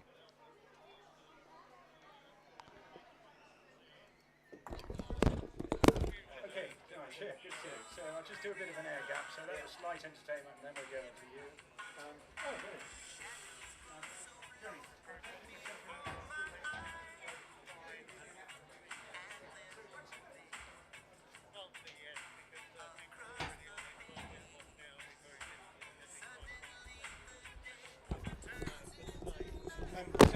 What I just wanted to clarify, are you going right through into the pair as well, or do you want me to join you on that? How do you want to play that? So are you down to do... No. So I don't know if anyone from Typhoon is doing any chat. Well, Saintie's been chopping in now and again on a random basis. So I just spoke to Typhoon guys and they said Callum, one of their young lads, might be. Oh no, well I mean I do it. Please do. No, don't. I don't want to step on their toes. Yeah. And I spoke to Precy this morning about what's going on. I was just, when the split apart, the Typhoon goes into this display, I said, Yeah, I'll just take over then. Well, I'll maybe chip in on the thing because obviously I've seen the formation. There's pairs formation. It's just bloody brilliant. All I do, and bear with me. On a family show like this, I just sex it up and fun it up a bit. And it's not demeaning in any way because I'm very hard over on memorials and commemorations as well. But it just raises the spirit of I want people to have fun. Yeah. So I might bring up a little bit in the background now and again, like a little bit, but I won't interfere with you talking. Well, no, as soon as I was talking, I took off and sort of dropped the music yesterday. Yeah, I did. I was moving it up and down. Yeah, and it just adds a bit of ambience. Fairford and Duxford, I get shot. No, I'm unarmed. No, because we work in different ways, and and I just wanted, I didn't want to think that I was interfering. No, and I did it yesterday. It was wonderful. No, good. Well, I'm really pleased. Well, I'll just get that little short intro. Yeah, no, he knows me really well. I've got a little 1 minute segment of the Battle of Britain overture, one which and then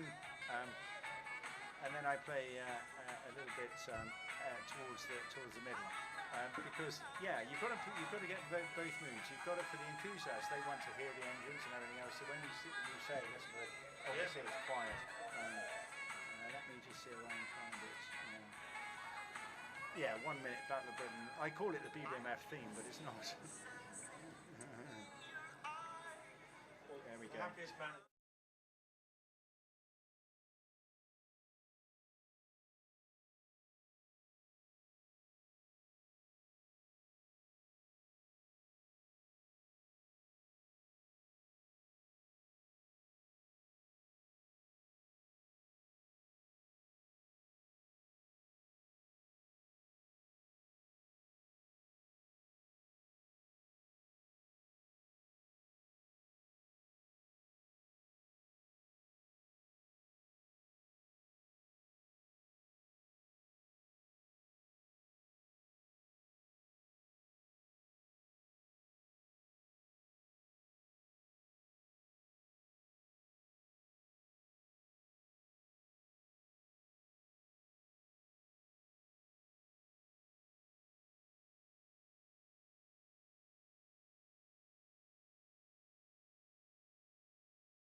You are as well. Please don't forget to drop some pennies, pounds preferably, notes even better, into the donation buckets when the red t-shirted boys and girls come around to help with that. Do pick up a program if you just joined us.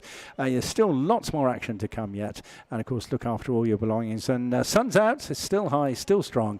Don't forget those kids' hats, sunscreen, and of course, drink plenty of fluids. Using your refillable bottles, please, to help us protect the environment as well. Well, we're changing genre now in the next couple of minutes, because it's always a wonderful pleasure to have the Royal Air Force engage with us all around the country for many, many important reasons, not least that of memorial and commemoration. And of course, that is the heart of the Battle of Britain Memorial Flight, with their motto of "Lest we not forget." And of course, really, really key. And it, of course, marks a moment, and particularly poignant in this environment as well, where the South Coast airfield played such a critical part during the course of the Battle of Britain. And there are many, many stories, many things written about the various aircraft that have been found from both sides of the combat stories from that particular period. We've just got literally less than a minute to go, we hope now, and to tell you all about the Battle of Memorial Flight in today's world, please welcome Flight Lieutenant Nige Painter. Over to you, Nige. Thank you very much. Ladies and gentlemen, Eastbourne Airborne, here we come. If you look right now, Beachy Head, slightly changed display today. We have the Lancaster with the Spitfire in close line astern. As well as the displays you're about to watch today, the BBMF conducts flypast at events all over the country, from village fetes to state occasions, just short of 1,000 events a year. This year, we're exceptionally proud to participate in the flypast over the Buckingham Palace to celebrate the Queen's Platinum Jubilee, seen by millions and hopefully some of you across the world. This year, and a surprise for today, we are pleased to present, in addition to our iconic Lancaster, sadly no Hurricane today, Spitfire display, a new Spitfire routine, enhanced Spitfire routine, and an arrival formation flown by the modern day Typhoon. More about that later. Just listen. And please wave, the crew can see you.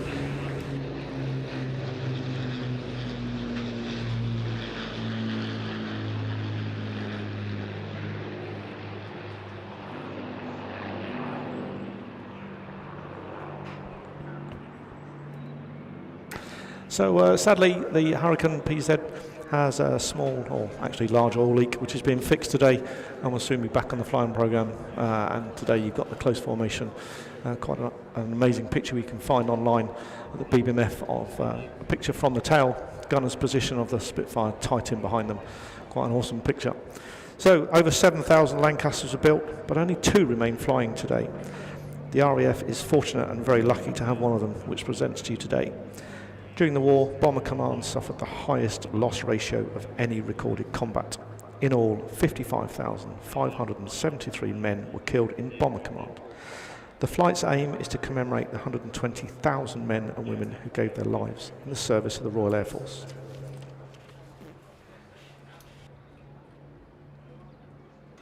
Coming in from the left, 5 Roaring Merlins.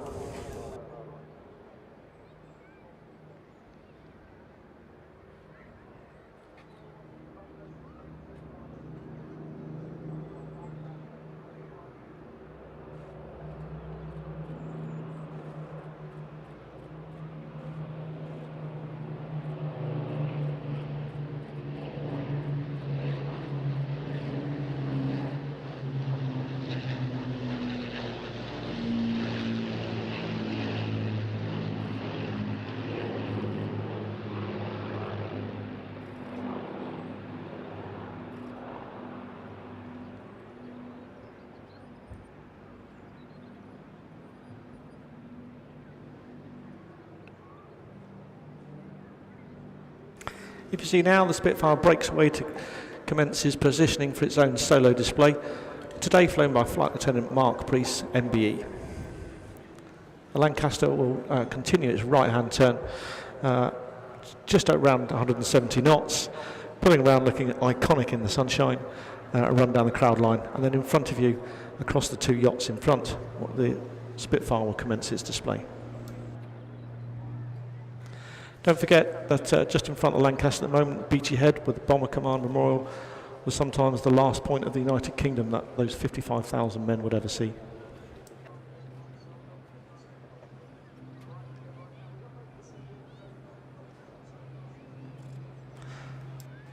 So again, I had the pleasure of 5 years of flying the Lancaster as a flight engineer, and you can see the crowd waving, so I'd implore you all to wave and cheer as the Lancaster comes down the flight line.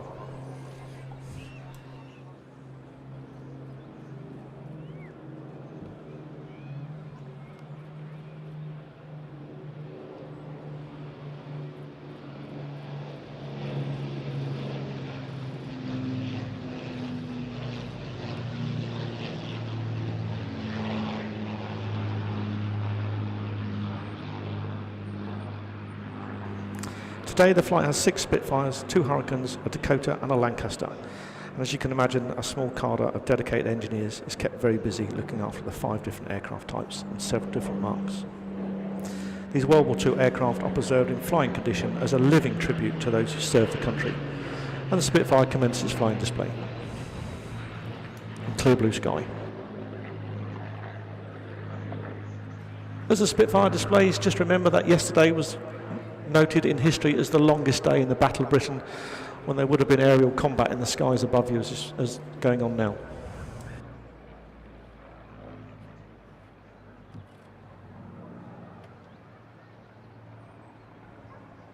The Spitfire today, P7350, was built in 1940. She was the 14th of 11,939 Spitfires constructed at the Castle Bromwich Shadow Factory. She's the only airworthy Spitfire from the Battle of Britain and a much admired survivor, put into storage in 1944 until the making of the iconic movie Battle of Britain saw her re-emerge from 20 years of dormancy, and she was selected to fly in the film.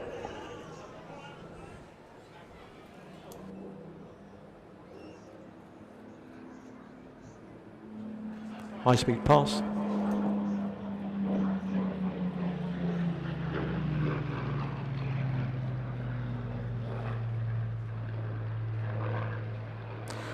P7 currently represents 54 Squadron Spitfire Mark 1, Romeo 6895, Kilo Lima Bravo, Kiwi 3, the personal aircraft of New Zealander Al Deer from the 10th of July 1940, the official start of the Battle of Britain, until the 31st of August, when after being bombed on takeoff from Hornchurch, Al Deer crashed upside down. He survived, but sadly Kiwi 3 didn't, and the aircraft is painted to commemorate that aircraft.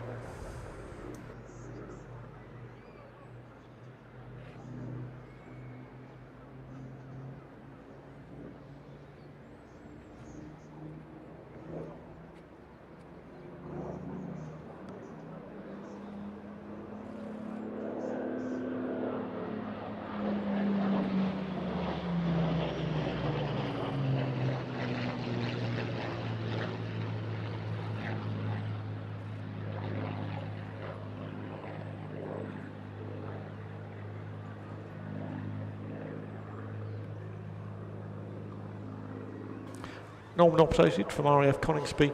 Today the aircraft for the rest of the weekend are based out of Southend Airport.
Ladies and gentlemen, as the Spitfire runs in for its final pass and a victory roll, if you look right, you can see the Lancaster holding off over Beachy Head.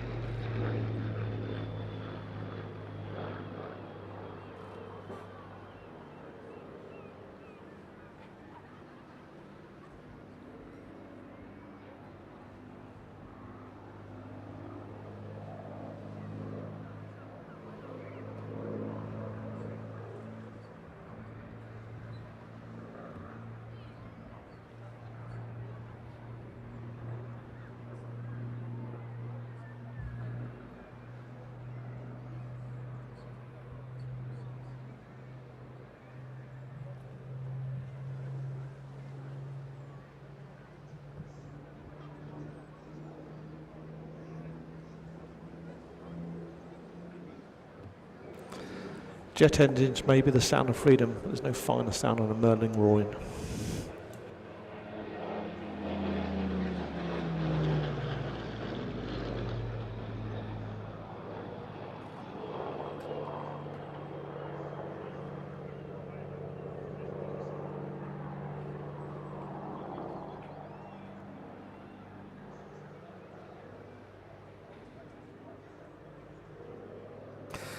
Ladies and gentlemen, look right. The Lancaster runs in for the start of its display. Captained today by Flight Lieutenant Seb Davey, co-pilot JJ, both A400 pilots in their full-time job, Kingy and the flight engineer Rick Gomez.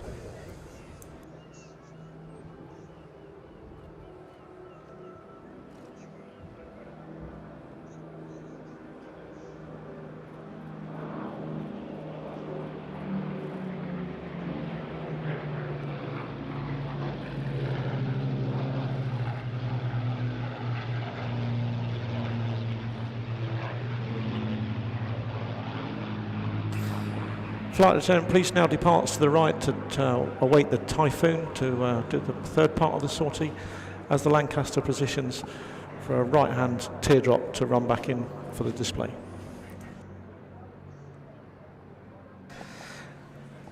The Royal Air Force Lancaster PA-474 was built at the Vickers Armstrong Broughton factory at Hordern, completed on the 31st of May 1945.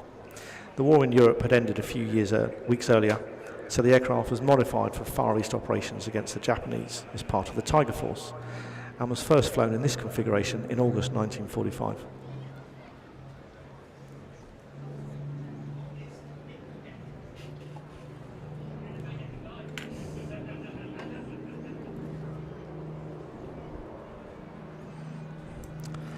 One Merlin on the Spitfire sounds gorgeous. Just listen to the 4 on the Lancaster.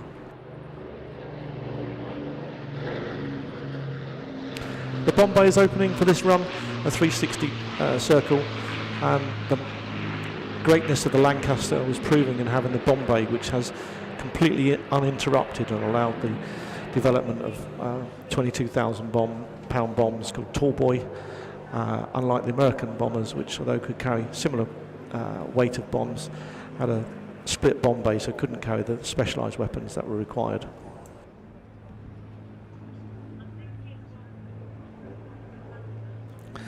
Combat operations in the Far East had ended before this aircraft could be deployed, and instead it was stored with just 3 hours and 10 minutes on the airframe.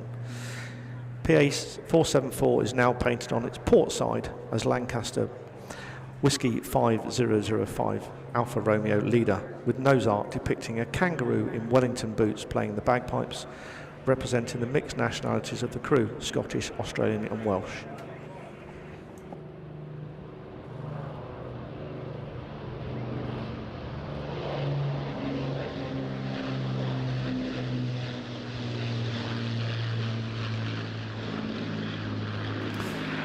So as aircraft positions again, the bomb bay has been closed and the undercarriage will start to be deployed for a low pass with undercarriage down.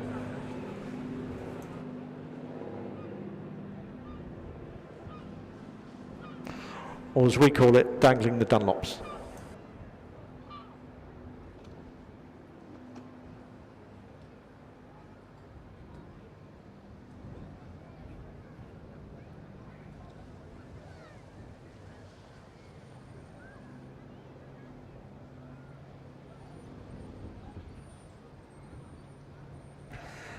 Battle of Britain Memorial Flight has been based at RAF Coningsby since 1976. And Coningsby is the home of the Typhoon and has 3 frontline Typhoon squadrons, as well as 29 Squadron, the Operational Conversion Unit, and 41 Squadron, the Trials Unit. Whilst BBMF has 12 aircraft and 5 different types, it has only 2 full-time pilots and 40 engineers, as well as 4 civil servants. This small team of dedicated people ensures that BBMF is seen throughout the country from May to September every year. In fact, this year, BBMF is scheduled to appear at around 100 displays and some 1,000 flypasts.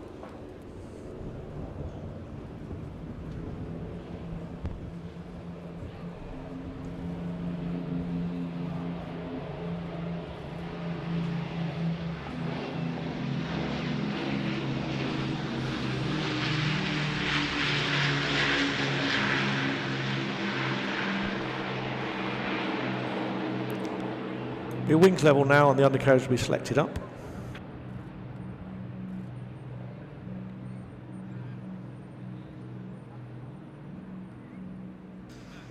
The BBMF flight's 40 engineers work tirelessly to ensure that BBMF aircraft are kept in excellent condition, conducting deep maintenance over winter and then keeping the aircraft airworthy during the summer flypast.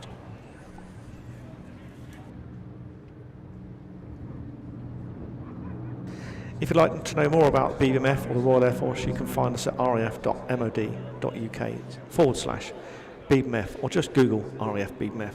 You can follow us on Twitter and Instagram at RAF BBMF, and many of our aircrew tweet from their own accounts. Finally, you can find out what we're doing and see great photographs on Facebook. Our site is BBMF Official.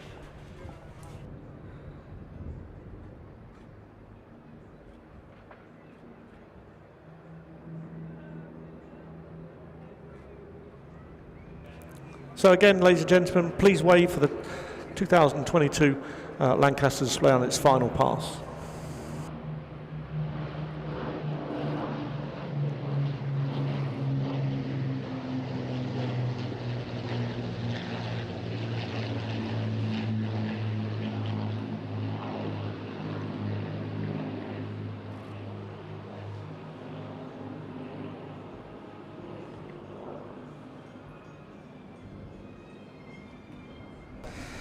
Well, the final pass gone and the Symphonia engines subside slightly. The hairs on the back of my neck are still standing up. I'm not sure if there's a more evocative or stirring sound. Ladies and gentlemen, the flight's motto, "Lest we forget," says it all.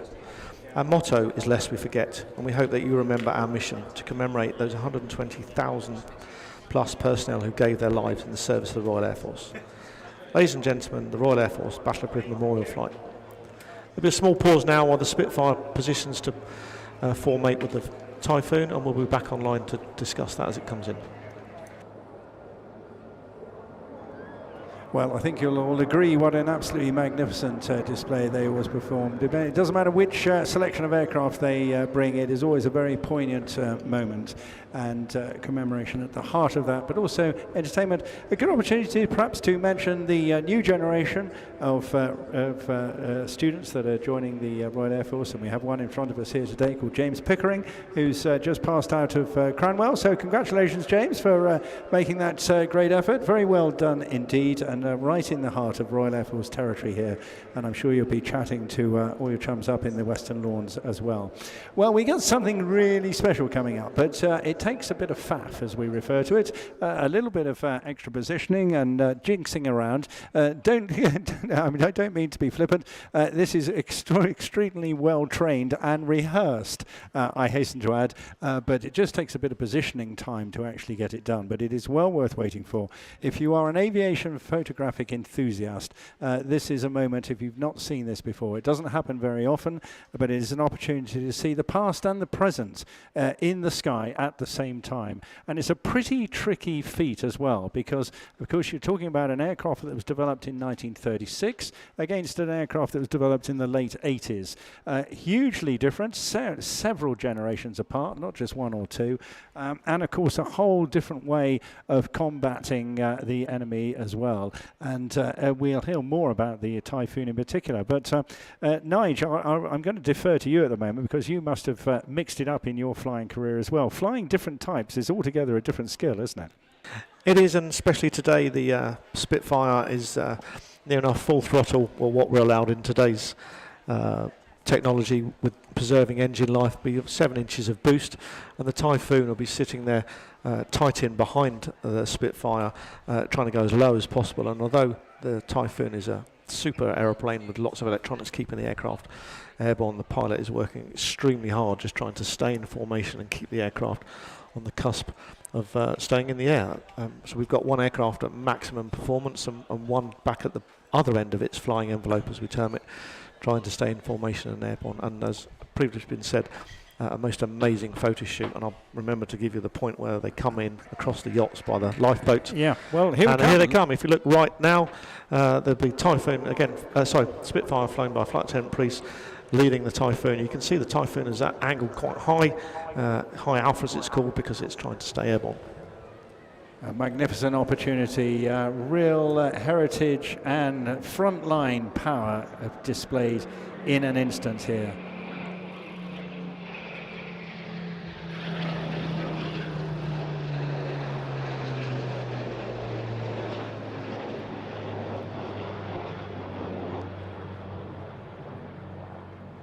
And perfectly done. And the other great synergy, of course, with having the BBMF based at Coningsby is that actually there's a lot of overlap in the pilot experience between both the Typhoon and, of course, the BBMF fighters, isn't there? Absolutely. And our present boss, OC BBMF, is a Typhoon pilot and was a Typhoon instructor until he's taken over full-time at latter end of last year for the next 3 years as OC BBMF. You can see now that the Typhoon has moved line astern with a Spitfire, and believe me, life of a fighter pilot is not all good fun when you're working as hard as these guys are at the moment. An awesome view in the sky. Yeah, it is a real juxtaposition having such heritage, and of course, you know, the style of land, the speed, the design of the Spitfire, absolutely iconic, set against, you know, the modern platform, which is just bristling with high technology. Flight Lieutenant Priest in the Spitfire and Flight Lieutenant Adam O'Hare in the...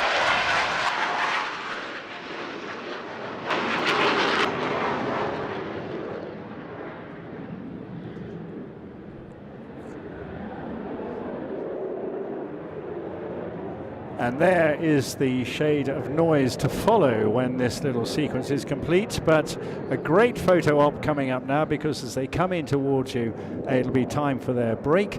And certainly if you're anywhere near crowd centre at the moment, I think a really, really good opportunity for a classic photo shoot. I think we're going for a full circle this time, and then the break coming up afterwards. But again, you know, just think about the speed ranges of these different aircraft. You know, one capable of Mach 2, the other one really going above about 400 miles an hour on a good day. So they're matching somewhere in the middle of the margins, the lower speed end of the Typhoon with the higher speed end of the Spitfire.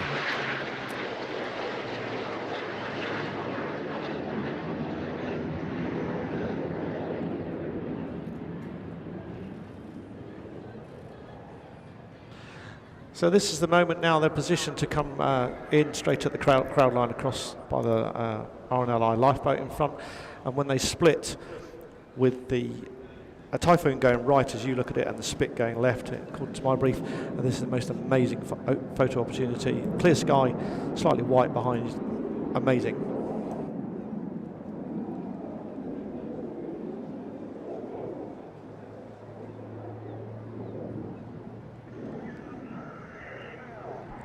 And I'll give another special treat so you know exactly where this split is coming, because it's live coming to you very shortly.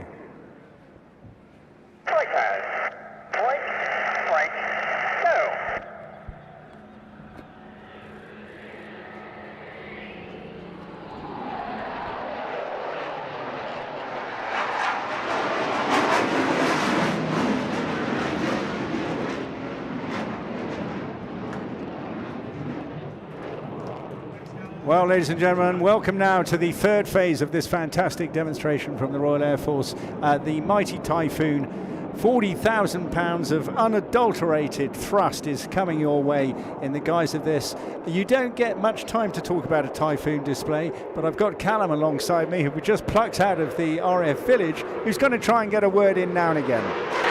Good afternoon, ladies and gentlemen. Talk when the aircraft's away from you, shut up when it's near you. Good afternoon, ladies and gentlemen. It is an absolute pleasure to be here, especially on a Friday, because it is a Foon Friday. So as we know, Flight Lieutenant Adam O'Hare is going to be showing you the full capabilities and the agileness of this aircraft. So as he comes towards, I'm going to say nice and quiet, you'll be able to hear the power of the aircraft.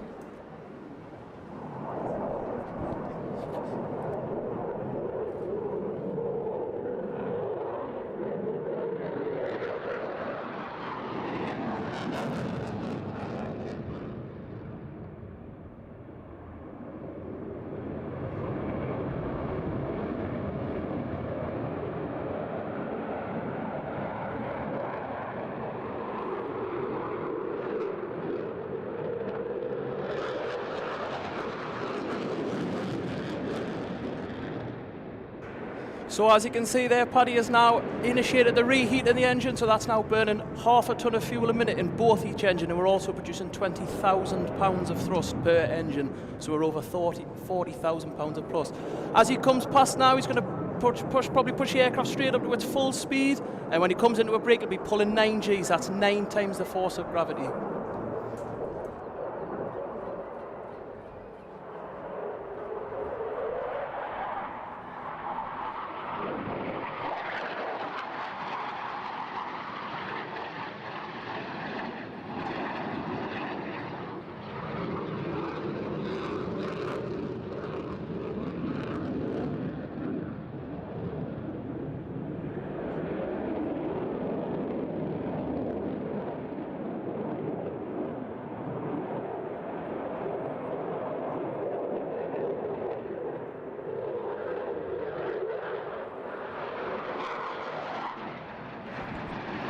I don't know about you, that looked very much like an absolutely ear-splitting -3 negative push round turn to me, and that is quite something, isn't it, Callum?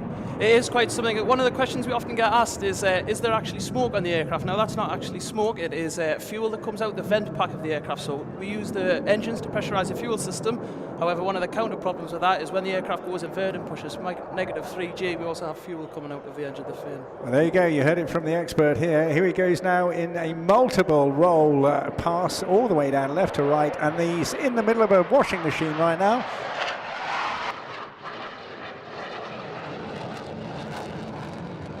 And there we go with another really quite potentially painful -G climb up there as he pushes against himself. And of course this cockpit, they're stressed up to, the airplane's very strong, but the pilot's about 9G? Yeah, the aircraft's actually limited 9G itself, so the aircraft could probably pull itself to bits, to be quite honest with you, but the aircraft is actually limited electronically to 9G. Okay. So the pilot can push it through whatever range he wants, but it will not let him push past 9G. And he's got a little bit of help on board with that digital voice, hasn't he? He has got a little bit of help. Naganora will be definitely going on at him and be telling him to pull up.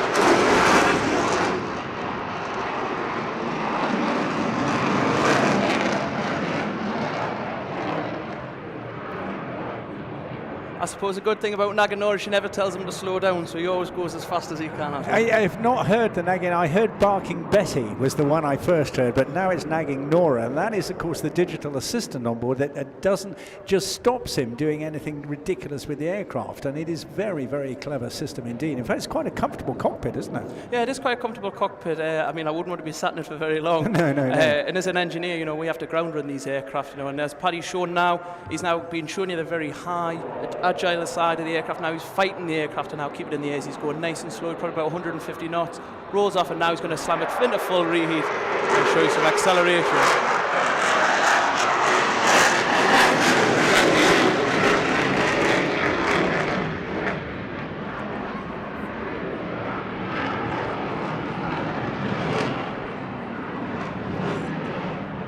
Now the airframe design is something that's significant, because earlier on I was talking about the Strikemaster and how the earlier generation jets don't have the aerodynamic design to pull such tight corners. They don't have the G suppression kick either. What is phenomenal, I think, is the space he does this in. They can do anything it asks for it. If the pilot puts a command in, it will do it for him, and it will let him do it. But and in a relatively small area for a very, very heavy jet, it's just an awesome display. Accompanied with the aircraft, we have 70 computers on board the aircraft, but mainly we have 4 computers that control the flight control system on the aircraft. And what's really helping Paddy to do this bit is the leading edge, so the slats as we call them on normal aircraft, and they are driven by the computers themselves.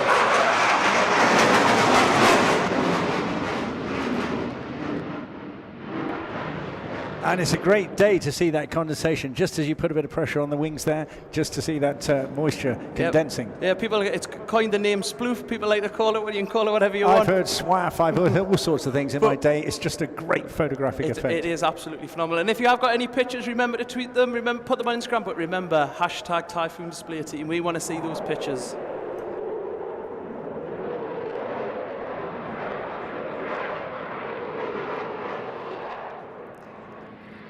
Well, now in terms of weaponry, of course, you can see those hard points underneath that wing there can take a phenomenal load of equipment. And of course, it truly is a multi-role aircraft. Are you responsible for arming it as well? So I'm not responsible for armouring, however we do have an armourer with us, so you can pop down to the PR tent and there is an armourer there and he will tell you everything about what bombs we've got, what missiles we've got, what guns we've got on board the aircraft, and it can take a massive amount of role. It can go into anything, go air to air, air to ground, it can do anything, search and reconnaissance, anything. So it requires a pretty agile pilot too. It does require a pretty agile pilot to fly it, you know, it's amazing really. Yeah, top of the tree these guys, absolutely, you have to stay fit and strong as well for this. Coming in now high speed, we are limiting him to 600 miles an hour. Woo!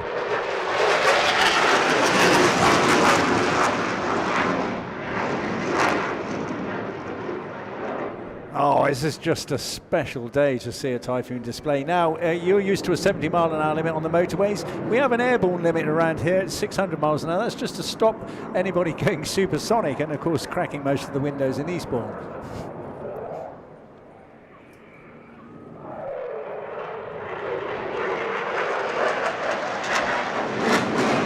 Like we see there, coming down from a descent, Paddy will be pulling on that stick as hard as he can and it will be inflating his G trousers. Now if you ever want to see a pair of G trousers, you're in luck, because like we heard, we've got most of the kit and equipment that Paddy has and would wear in his display, and also not just Paddy but all the pilots that fly fast jet. Oh, I know some people I'm sure would love to get close to a pair of G trousers. Well, there we go. Let's not go into dirty detail. It's a marvellous example. Yeah. But without the G suppression equipment, I mean, it's absolutely serious stuff, isn't it? Oh, it really is. He wouldn't be able to do this. No, he wouldn't be able to do it at all, and it's one of the limiting factors that I think that Paddy wouldn't be able to do his display. And they are phenomenal bits of kit. Isn't it true he's got clever socks as well? I don't know whether he's got clever socks. But he's got a chest piece as well, hasn't he? He has got a chest piece, yeah. And it'll inflate around him, and it is to stop him from blacking out. And yeah, it is really advanced. Terrific stuff. Here we go, multiple rolls again, pulling that back up to 9G now.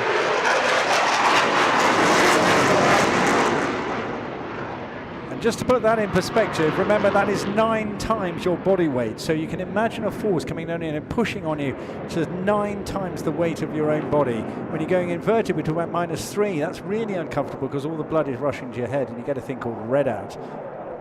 Pulling up now into a multi-atmospheric climb.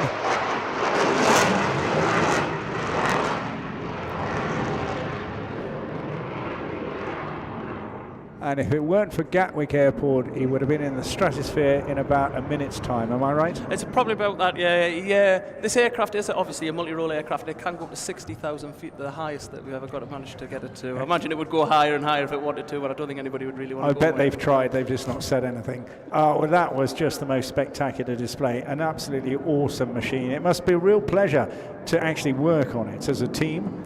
As a team, it's fabulous. You know, as a team, it's a phenomenal amount. I've been on both sides of things. So down in this role that I'm in here, in Eastbourne this weekend, I'm in the public representative for. Well, there you go. Look, feed that applause. Thank you, everybody here today. Thank you. We both know Adam pretty well. He's a top player. He's a top gun as well.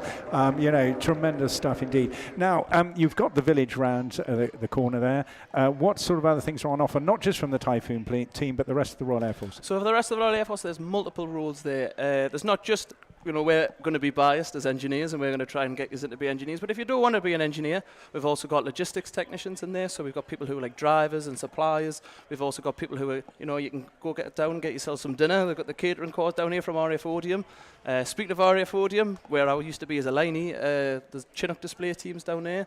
And also, you got your recruitment, you've got your, you know, if you want to join up, you want to have a look and see what other careers you've got, you can more than welcome to come and have a look. Yeah, fantastic. I know there's a lot of stuff down there for the youngsters. Make sure you get around there too. Callum, thank you so much for joining us. That was a really great section. We've had half an hour of vintage and modern Royal Air Force power and presence in the sky. It's been absolutely exciting, really thrilling period during the course of this display. So thank you very much for your time. Please remember to give generously when the bucket collectors come round. You know, it costs a great great deal of time and effort, and of course all these people. Thank you to the Hospitality Association for making all the rooms available for all the aircrew and staff here at this Airborne as well. Now, we got a little bit of a pause now, and I'll explain all that in just a moment or so when I get up to date with the information from upstairs.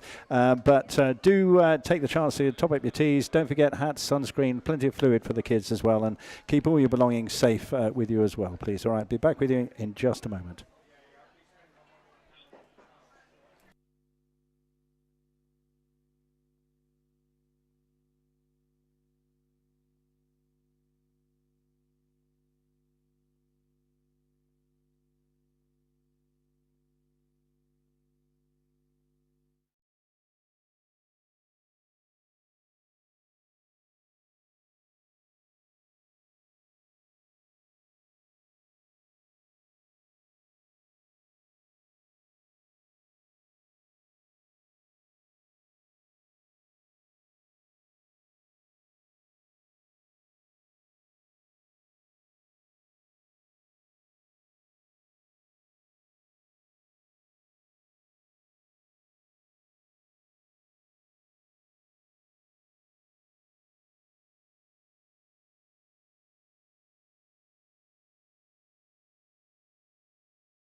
So good opportunity. It looks like you're going to get about a 15-20 minute gap now. And again, make the most of the afternoon. Take perhaps a quick trip around the Western Lawns if you wish. Top up on the all-important teas and coffees and things like that. And of course, plan ahead to the rest of the afternoon when the action finishes, which will be around about 5 o'clock this afternoon. Don't forget that the lawns will be staying open for a while longer yet, till about 5:30 or so. You can walk through the Chinook that is there, and also take part in some simulation and virtual reality work as well. Don't forget to say hi to the Air Bears as well. Meet them and Amy on the Western Lawns for a photo and a bear hug, and join up to the Air Bears Club as well, perhaps. And of course, stick your photos up on Facebook, Instagram, and Twitter. Share all the action and fun that you've been having here at Airborne. But please take all your rubbish with you. Dispose of it sensibly. There are recycling points available on the Western Lawns, the Lifeboat Museum near the pier, and of course they are provided by Environment First, one of our great sponsors. For those parked up at 5 Acre Field, the last bus will leave Hartington Place at 6:40. There are no other pickup points, so bear that in mind. But if I were you, I would just chill out on the beach. I went for a swim last night after the show, and it was absolutely gorgeous. And the sea temperature is about 21 degrees at the moment. I just can't remember when it was so pleasurable, apart from the issues with Southern Water and all that we know about on the news. But nonetheless, absolutely delightful. I can see people having fun down there myself, so I'm pretty tempted to do the same again this evening. And then pick a restaurant somewhere in town. Go and enjoy yourselves around town and make the most of the hospitality that there is on offer. More to follow on those timings very shortly.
are airborne, and we're just getting an update on their ETA, I should say, but we're hoping around about 10 minutes or so we'll be able to kick off back with the aviation in the sky for them as well. So please, as I mentioned, if you're a late arrival here this afternoon, make sure you pick up a program, don't you? Just £6, but full of really, really good detail and some great photographs in there as well.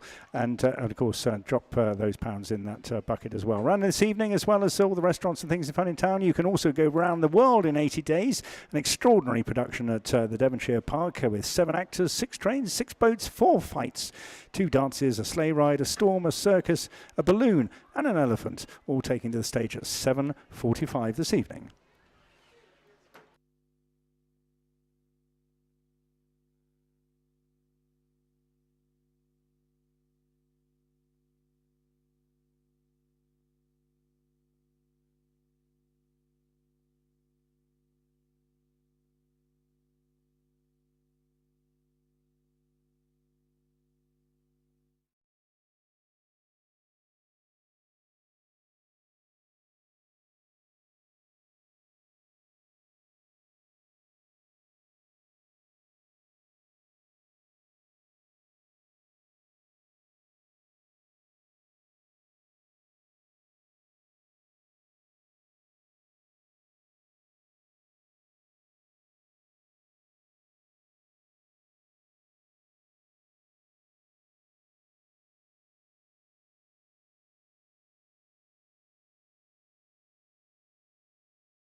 Oh, it may not be everybody's choice, but it's certainly one of my all-time favourite dance records. That B-52s, love them or loathe them. I think they're bloody. Oh, I shouldn't. Oh dear, I nearly said something wrong there. I think they're really, really brilliant. But let's get back to aviation because we've got two really, really exciting teams coming up now. It's a real high point of the afternoon, and we cannot look forward enough. And we're told now they're about 5 minutes away. But I just thought we'd steal an opportunity to get an inside track into this amazing company that runs the Blades. And I've got Louise McIntosh with me here today. And she's going to tell us what it's like to work there, because we all know and love them to bits, but it's a massive organisation, isn't it?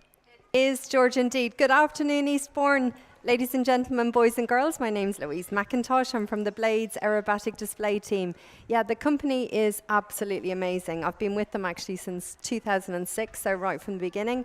Started by two ex-Harrier pilots, Andy Offer, who was an ex-leader of the Red Arrows, and whilst flying in the team, he had people asking him constantly about flying in the aircraft with him, and of course the answer was no. So between him and another gentleman called Chris Norton, they decided to set up the world's only global aerobatic airline, which means that we can take passengers flying in the front seat of our aircraft. And I remember when they made the presentation, it was late in 2005, and we all thought they were completely barking mad. Absolutely Well, crazy. how intelligent and sensible. I mean, Yeah. this company has just gone bananas. Keep going.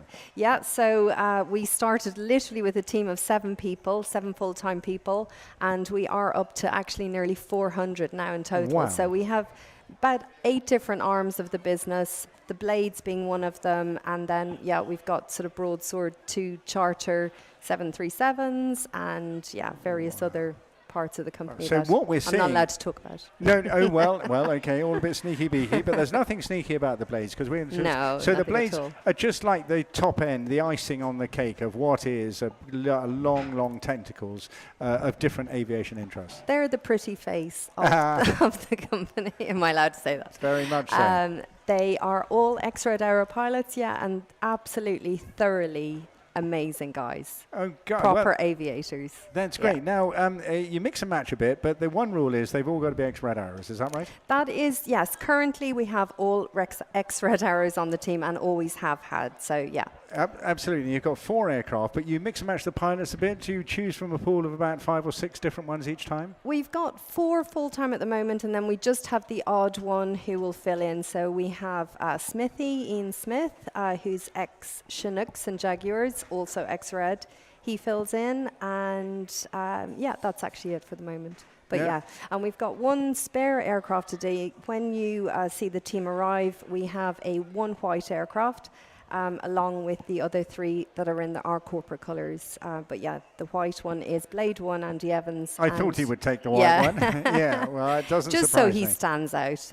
Yeah, brilliant, Yeah. brilliant. And the workup, the training, I presume, therefore, if you're an aerobatic airline, you're working a normal routine every day of the year. Yeah, the guys do proper workup for the season. So that'll sort of start around February. And obviously by May, then we are up to full speed. Then we go into our corporate hospitality season. So as I said about coming to fly with us, you can come along to Sywell. We have these unforgettable experience days. Just Google theblades.com. If you do fancy flying in the front seat of our aircraft, we have fabulous days out where you can get to loop and roll over the Northamptonshire countryside with these amazing pilots. Yeah. But that can't be for the faint-hearted, surely. I mean, the manoeuvres they fly are pretty dynamic, aren't they? They can. The aircraft is certified to pull up to plus or minus 10 G. The guys will do as little or as much as you want them to. The first time I flew, George, honestly, I really, really didn't want to do it because I'm not a massive adrenaline junkie. And I did it, and I absolutely loved it. And the guys are so good at just making you feel relaxed and just chatting to you the whole time. You know, if you want to do more, they'll do more. If you want to just fly kind of straight level, they'll do that. So, and obviously the idea is not to make you sick. So we give everyone a sick bag just in case. But, you know, the idea is that you land and you have just the most fantastic experience, and it is, honestly, from personal experience, I can say it is. Yeah, well, I mean, that's fantastic. Now, we're listening out on the airwaves, and we're also looking now. I think they're going to be coming from behind us, is that right? Yes, if the weather allows, that's what we would normally do. So I'm looking pretty good to looking me. out, it looks good enough to me. So yes, we're the only team along with the Red Arrows that are permitted to do a crowd rear arrival. So yeah. Fantastic. And any new things that we maybe have not seen before in the display today? Well, I'm not going to spoil the Okay. surprises. Okay, all right. Sometimes they add in a few bits just to keep me on my toes, really. So let's wait and see. All right, I'm going to let you off the hook. You take a break, check your text messages, and just see how far away they are, and I'll come back to you in a moment. Lovely, thank you.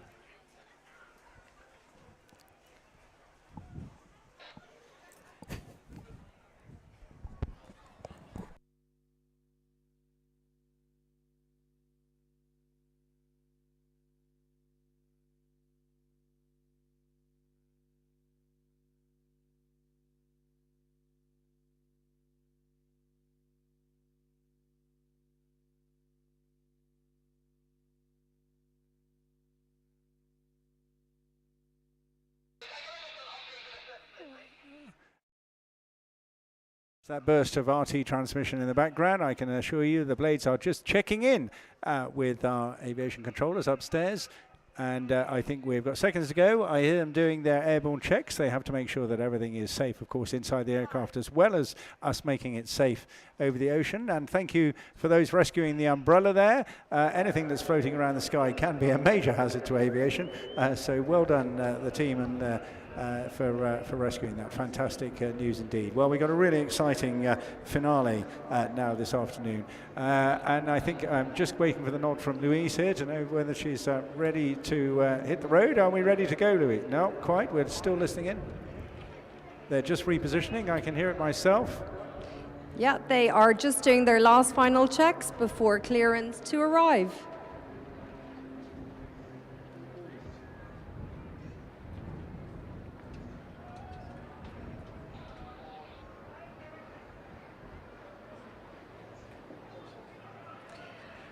I hope you had the most spectacular day so far, ladies and gentlemen.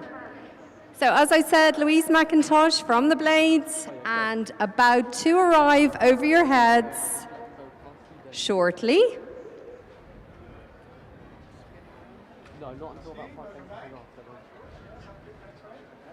We'll just wait for the last call to have smoke on.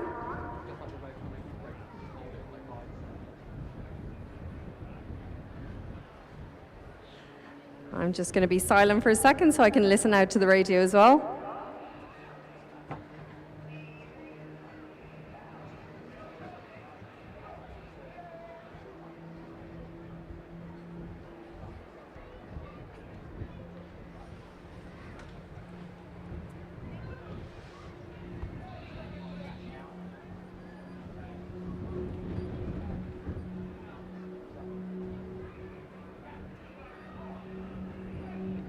Okay, that was Smoke On from Blade 1, Andy Evans.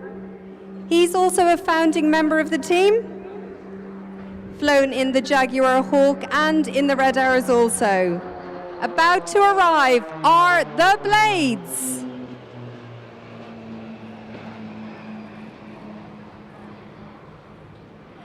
Andy has over 3,000 hours in the extra and is also displayed in over 1,500 air displays, making him one of the most advanced aerobatic display pilots in the world today.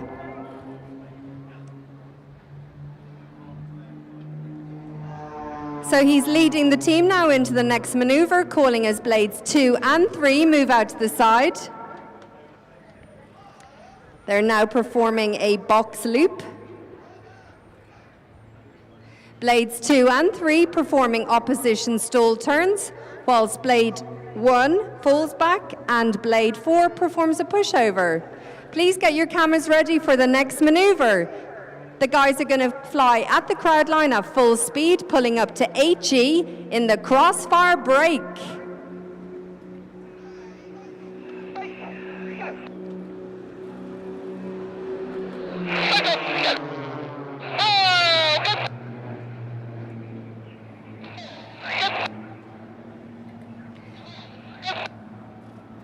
Looking now to our left and right, blades 2 and 3 will perform the first pair sequence of the display. Flying in the blade 2 position today we have Ben Murphy. He's an ex-Harrier pilot and also an ex-leader of the Red Arrows.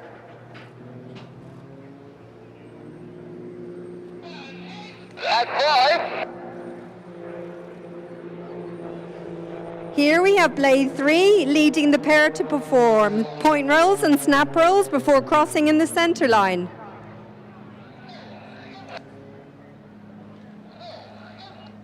In order to perform snap rolls, the pilot stalls the aircraft and then uses a boot full of rudder to force the aircraft to roll rapidly.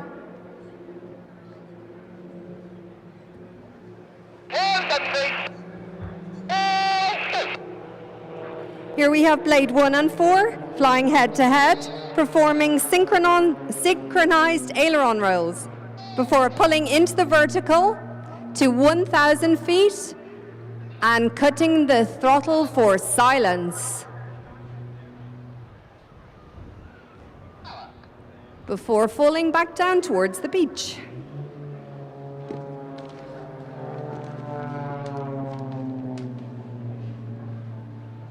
Now into the first solo performance of the display by blade 4, James McMillan.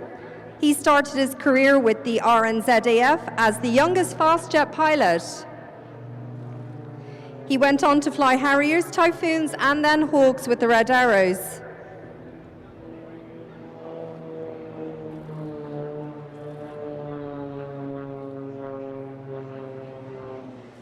This is called the blade slide. This is a personal favorite of mine and also a great photo opportunity. Thank you. James will now accelerate down the line, ready for the next maneuver. He had the privilege of leading the synchro pair in the Red Arrows. Building energy here, he pulls straight up into a series of vertical rolls. At the top, he will attempt to stop and let the aircraft twist itself under the engine. This is known as a torque roll. And then he lets the aircraft fall backwards through the smoke into a tail slide.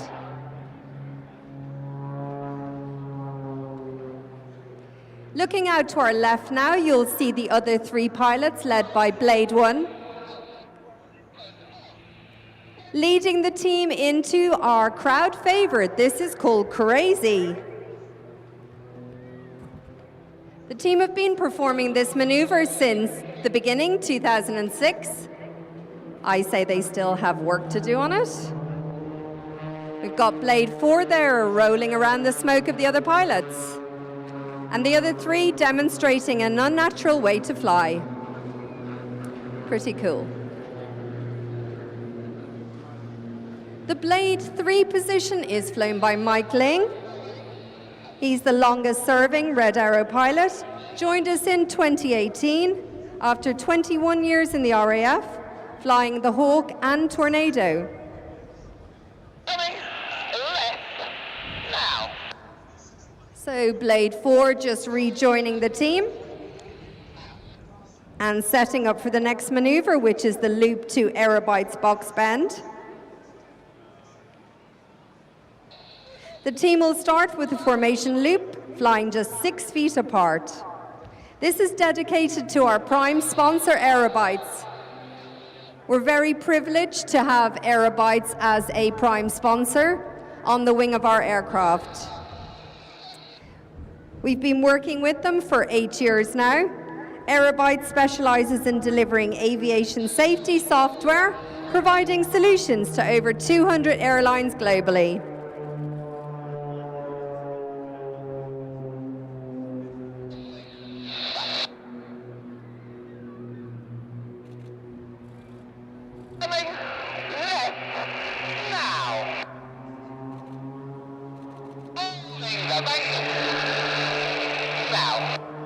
Blade 1 just giving some nice clear instructions to the guys. As they change now into tango formation, as the team approaches, you'll clearly see on their tails the red and white logo of our new sponsor for 2022. That is USA. I think someone's having fun up there. UASA batteries, the #1 selling brand for all car types, vehicles and industrial uses. They're made by GS UASA, the world's leading battery manufacturer, who power thousands of applications worldwide, from submarines to the space station and everything in between.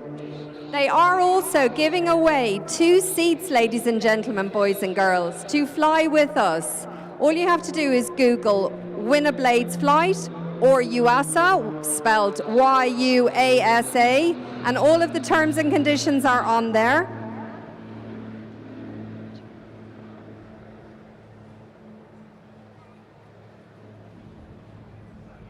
If you fancy taking part, then please do. The competition closes at Bournemouth Air Festival on the 4th of September. So please do get entering. The guys are pulling up here now into the hammerhead and performing tight stall turns in perfect unison.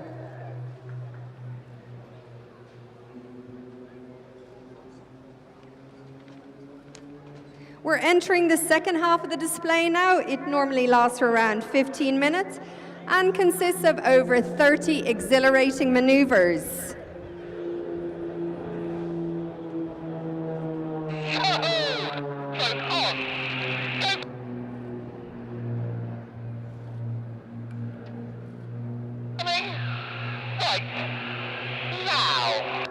This maneuver is called the snake.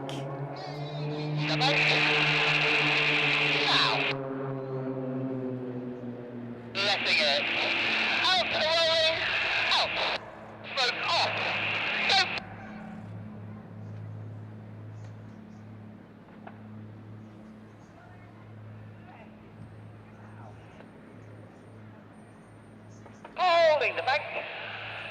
Now. Smoke on. Go.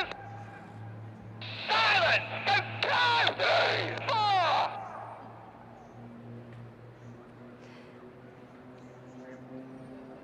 Sounds like they're very angry with each other, but it's just how they do their calls out.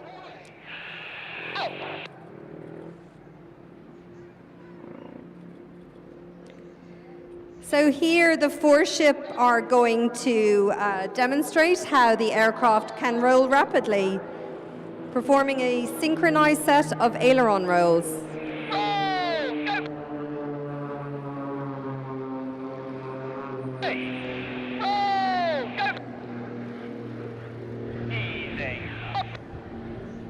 So the extra can actually rotate 400 degrees in less than a second, making for a super aggressive maneuver.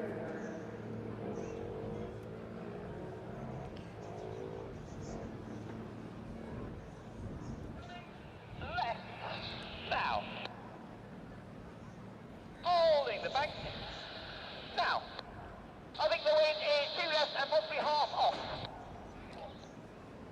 All 4 aircraft will now perform a quarter twist in formation, lining up for the second break of the display.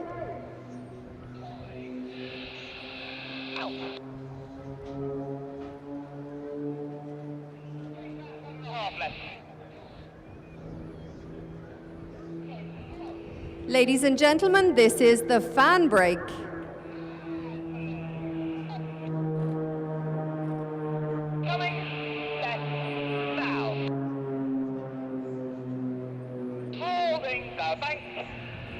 Now, plane, split, go.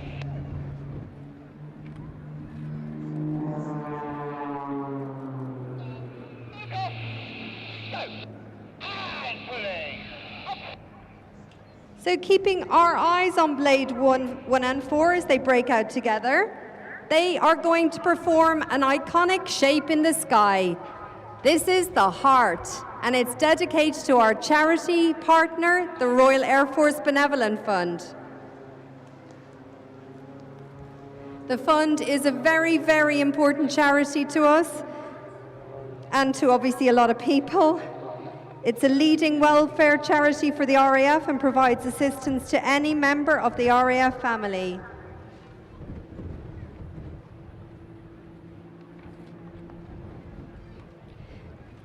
So looking out to crowd center now, we'll have blade 2 barrel rolling around blade 3 before splitting into the Derry split.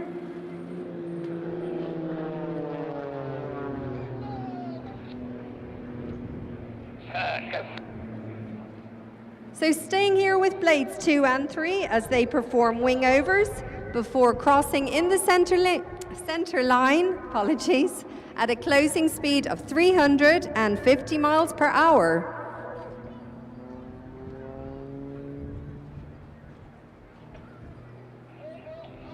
Very visual.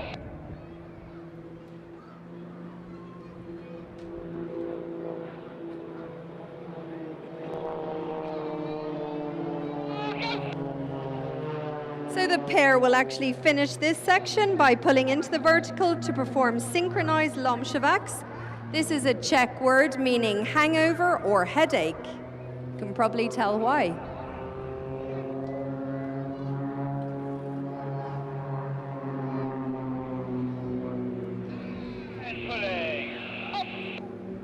And just ahead of us, we have blade 1 and 4 approaching, pulling to the vertical to perform knife edge spins.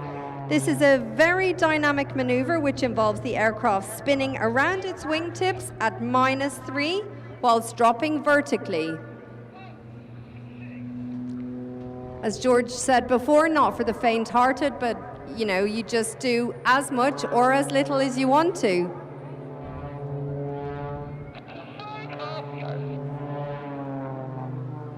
Staying with James on our left now. He will lead us into the second solo of the display. He starts with a maneuver we like to call centrifuge because it involves a lot of spinning around, also demonstrating the capability of the extra 300.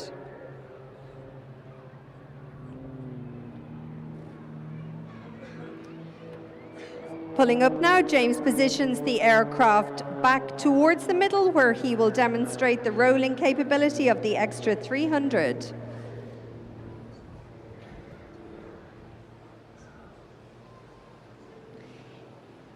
He is going to complete this part of the display with a Lomshevac to hover.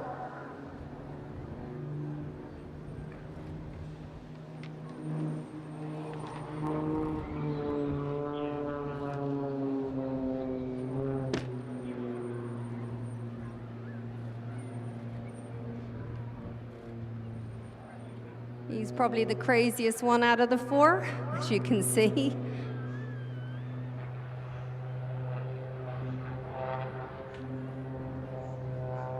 And he is going to head out now to rejoin the other three pilots for our last maneuver, second last maneuver, apologies, ladies and gentlemen. This is called the revolver. So to your left, 10 o'clock, you'll see blade 1, 2, and 3 approaching.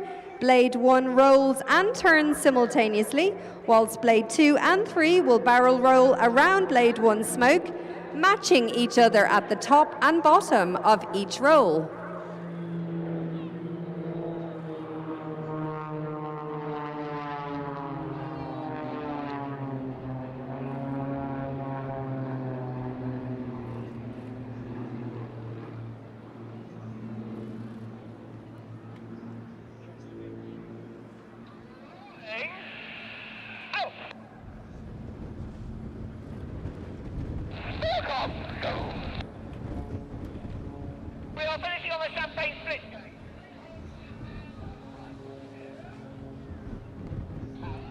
We're almost coming to the end of the display now. The guys are going to set up for the last maneuver.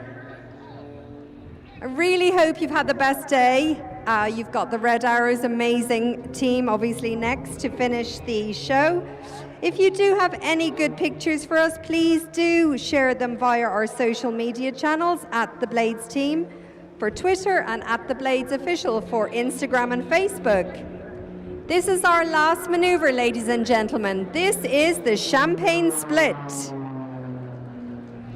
You've been watching The Blades. Thank you so much. Thank you. We loved every bit of that, Louise. Absolutely outstanding flying. And how do people now book one of those scintillating flights with you? They just need to Google theblades.com, and all of the terms and conditions details are on there, all the dates with availability. I know there's not many left for this season, but there's always next season. Gosh, you're that busy, are you? Yes, we are, yeah. Well, that's just testament to what a great bunch of guys they are. Thank you so much, and we look forward to doing that all over again tomorrow. Indeed we will. Right. Thank you, George. Marvellous. Well, as Louisa said there, just one act to go, and of course it is, again, one of the most popular, if not the popular, our national aerobatic team coming to you in about just under 10 minutes or so time from now. We'll get an update on exactly that. You notice the programme has slipped a little bit during the course of the afternoon with the unserviceabilities that were completely unscheduled. Now, if you're enjoying the show, please don't forget to donate into those buckets. I haven't seen them up there from my part of the seafront yet, but they're wearing red T-shirts, and of course on your way out you'll see them as well. Pick up a program if you're sticking around all weekend. Really good value. Give you an idea, because we have got additional aircraft joining us during the course of the weekend, making it even more of an international event with fascinating aircraft coming across from Norway. But of course you can also help us by joining the Airborne Supporters Club as well, alongside all those sponsors who've done such a fabulous job in supporting us here this year, and our grateful thanks to them indeed.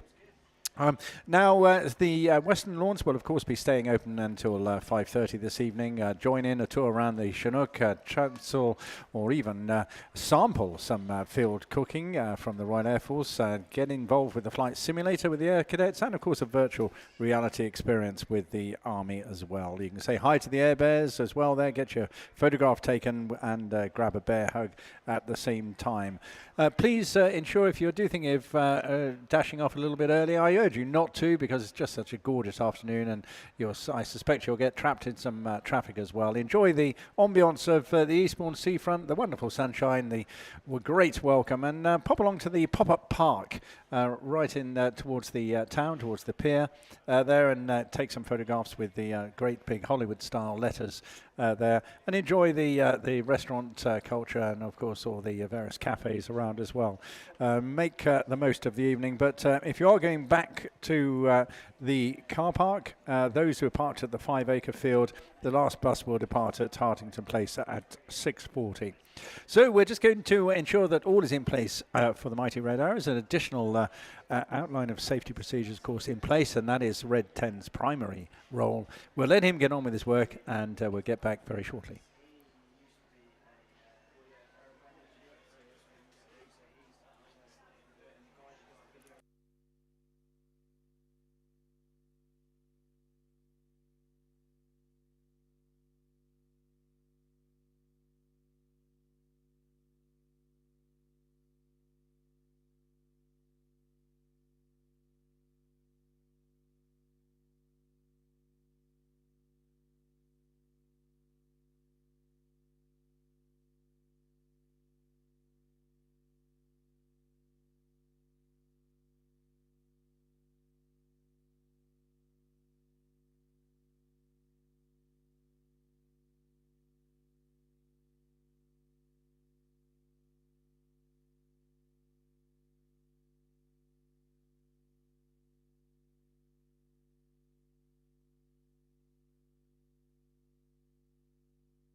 Oh, it really is a lovely day, isn't it? We really hope you're having a great time. It's just wonderful to see so many people and get this whole thing back on the road. 2 glorious days we've had so far, and let's hope it continues right through until Sunday evening as well. Well, boys and girls, I hope you're ready for the Red Arrows, because I certainly am. Will you please put your hands together and give a massive airborne welcome, please, to Red 10? Good afternoon, Eastbourne. I am Squadron Leader Graham Muscat, and I am Red 10. I am the Team Supervisor with the Royal Air Force Aerobatic Team, the Red Arrows. It's absolutely fantastic to be here back in Eastbourne. We were here yesterday, and the weather is exactly the same as it was yesterday. It's great to be here with so many people out on the seafront to welcome us and watch our display. My role as Red 10 is the team supervisor. So what does that mean? Actually, I'm here to supervise the display and make sure that the team adhere to the rules and regulations that we must comply with. But in addition to that, while I'm here with you, I will give you some information about the team themselves, about the wider Royal Air Force, and also I will let you hear some of the radio transmissions from the display. Now, we were meant to display at 16:30. We're running a little bit late, so you should expect them around about minute 3-5. And I'm in comms with Red 1. I'm just waiting to hear it on the radio where they are as they approach the display. I will be operating from RAF Odium to the north.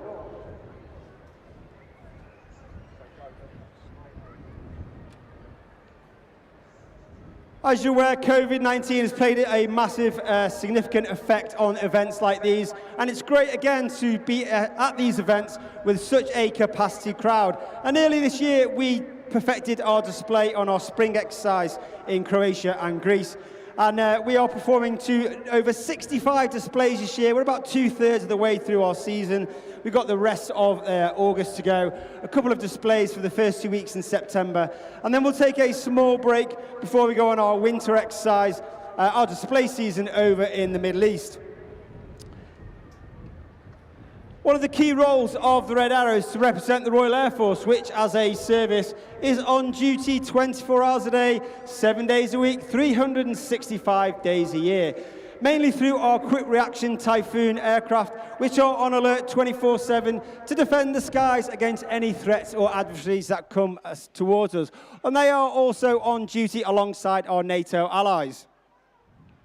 But in addition to that, we are also ambassadors for Great Britain. And as such, we literally fly the red, white and blue through the sky, through our smoke. And we often work alongside trade and industry, promoting global Britain across the world. And you will have seen potentially in 2019, where the team embarked on an ambitious 3-month tour across USA and Canada, where we were working alongside our USA and Canadian allies, promoting global Britain across trade and industry across the US continent.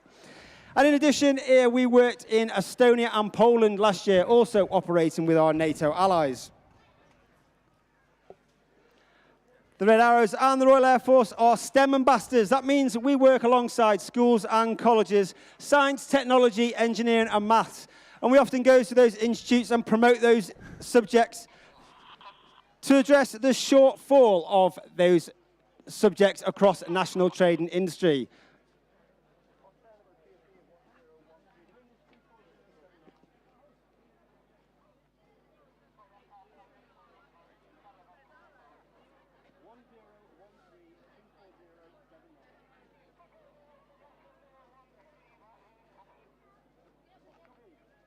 I've just been in contact with Red 1. They are all airborne, all 7 aircraft, and they will be here momentarily. In fact, get your hands ready. Give them a massive round of applause. Please, put your hands together. Somewhere. The colours on. For the Royal Air Force Aerobatic Team, the Red Arrows!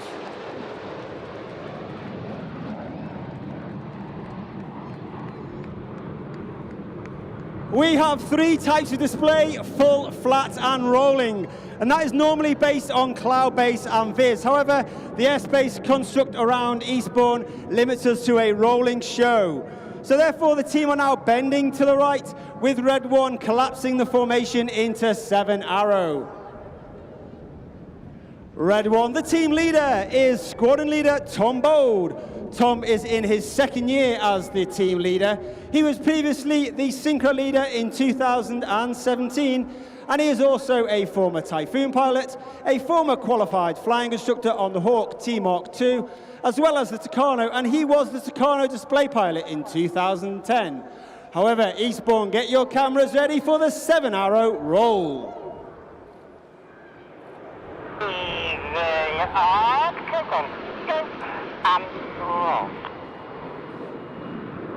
As the team roll to the left, to the right-hand side of Red 1 is Red 2, Flight Lieutenant Stu Roberts. Stu is in his first year on the team, having previously flown Typhoon with 11 and 12 squadrons at RAF Coningsby. His opposite number on the left-hand side is Flight Lieutenant Patrick Kershaw, known as Paddy. Paddy is also in his first year on the team, having previously flown Tornado GR4 and also Typhoon on 11 and 12 squadrons at RAF Coningsby.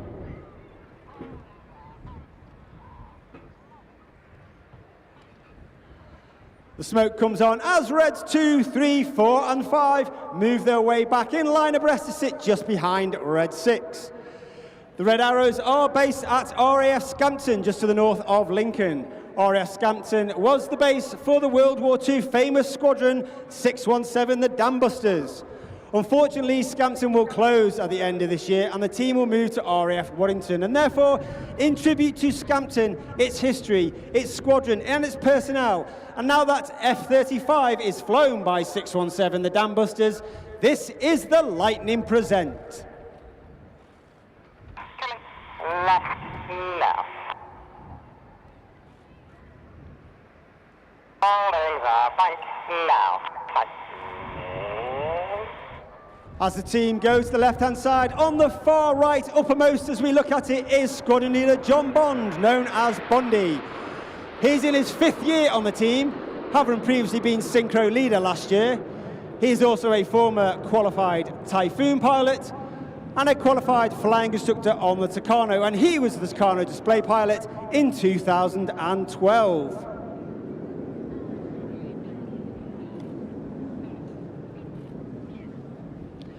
The smoke comes on as Reds 4 and 5, 2 and 3 move up just to sit behind Red 1. The go call is made as Red 7 moves to the left and Red 6 moves to the right. That means all the odd numbers are now on the left-hand side and all the even numbers are on the right-hand side. Also, while Red 1 is bending the formation around to the right at 3G, making the move even more difficult. But once again, get your cameras ready for the Phoenix roll.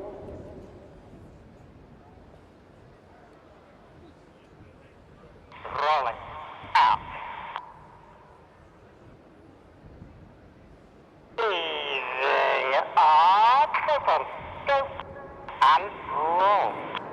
As the team rolls towards us, they will be able to see all of you on the beach, so make sure you give them a massive wave. And you can also see the shape of the iconic Hawk aircraft, which has been in service with the Royal Air Force since 1976. And has been the aircraft of the Red Arrows since 1979, where it replaced the Folland Gnat. Since the closure of 100 Squadron and 736 Royal Naval Air Squadron in March of this year, that makes the Royal Air Force Aerobatic team the sole operator of the Hawk T-Mark I in the United Kingdom.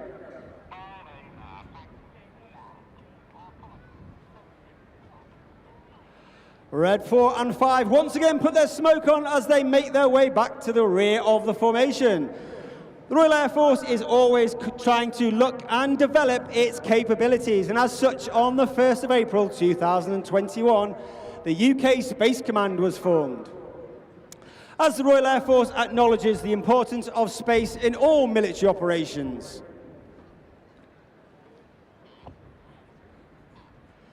And therefore, with an acknowledgement and paying respect to the importance of space in future operations, with a shape that represents the Apollo landing craft from those 1960s emissions, this is Apollo.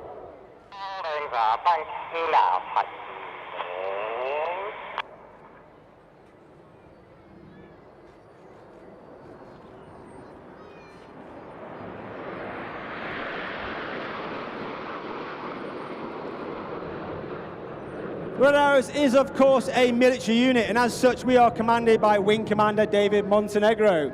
He is also a former team leader and synchro leader, a former Tornado F3 pilot and qualified flying instructor on the Tucano. There are 9 pilots on the team, and each must have 1,500 hours fast jet and be assessed as above average before they can join the team.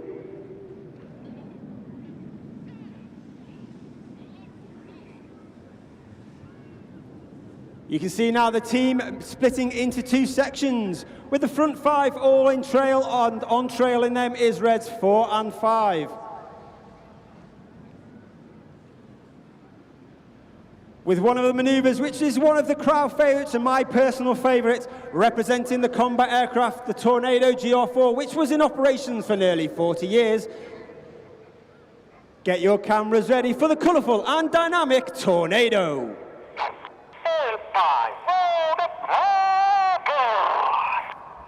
The aboard call is made as Reds 4 and 5 roll around the smoke of the rest of the formation. Keep your eye for the colour change as Red 1 brings to the right. Little bit right now. As Reds 4 and 5 smoke red and blue, smoking red is Red 5 Flight Lieutenant Dave Simmons, known as Simo. He's in his 4th year on the team, having previously flown Tornado GR4, as well as Harrier and the F5 while on exchange with the United States Marine Corps.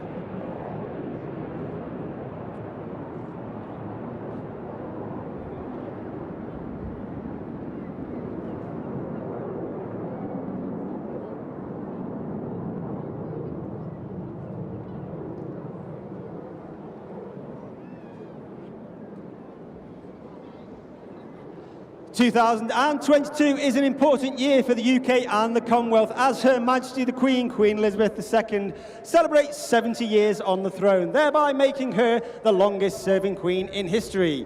You will have seen us on the Platinum Jubilee. In tribute to her Platinum Jubilee weekend, this is the Jubilee Present. Come on. Go. Hi.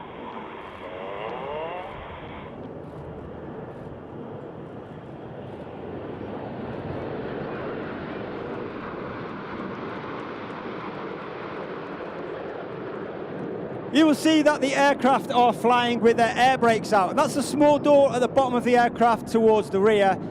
This allows the pilots to fly with a higher throttle setting and therefore producing a hotter engine gas temperature at the exhaust, which makes the smoke burn a lot more brightly. As I said earlier, we are a squadron of over 120 personnel, and we are not just about the pilots. Over 100 of them are the Blues, and they are so called because of the colour of their coveralls that they wear.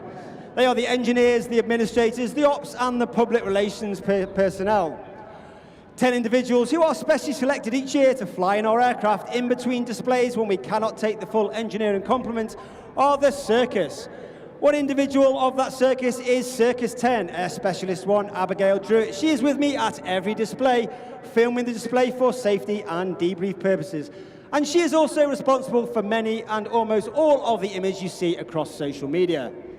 As we come to the end of the first half, you'll see that the team is now split into 2. Reds 1 to 5 are now known as Enid, named after Enid Blyton's famous 5, and Reds 6 and 7 are the synchro pair, led by Red 6, the synchro leader. In the second half, you will see fast, dynamic and high-speed head-on passes, showing the ability of the Hawks and the agility of the aircraft. Look directly to your front. Get your cameras ready for the detonator. For recovery. 2.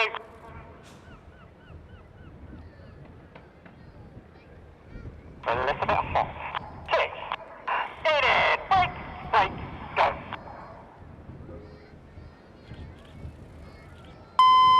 Smoker. Go.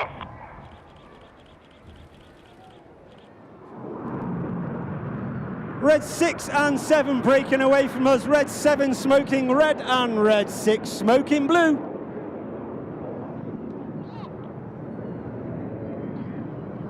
They pull up using 30 degrees now up to approximately 1,000 to 1,500 feet before turning hard back to the display line.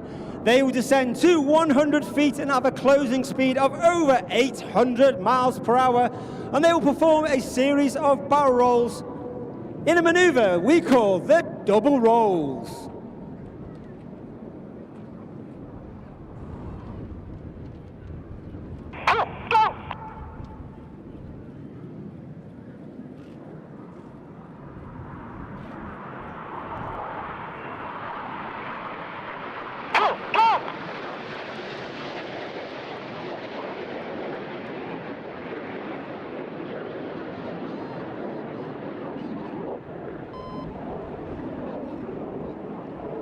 As the synchro pair leave the display line, look to your front right 45 and you can see Enid coming back in from the right hand side, smoking white.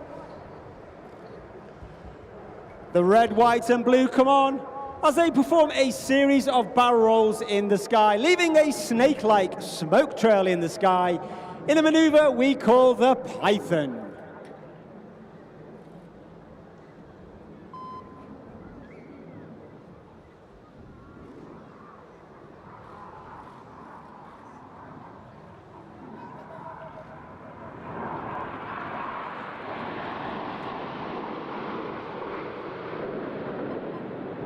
The motto of the Red Arrows is éclate, which means excellence. That means every member of the squadron is striving for excellence in everything that we do. And also we're aware that we are only guardians of that motto for 3 to 5 years, and as such we try to leave the squadron in a better place than when we joined for those joining the squadron behind us. As Enid leave the display line, keep looking to your left and to your right for the synchro pair returning back to the display area. Once again, the smoke is on. They will be heading towards each other at 100 feet and over 800 miles per hour to do a series of inverted flying.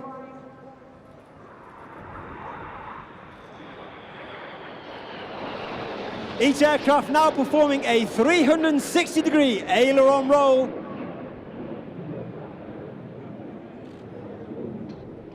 Each aircraft now pulling up to mirror each other at 5G. That means everything about them is now weighing 5 times heavier than what you and I are as we stand here.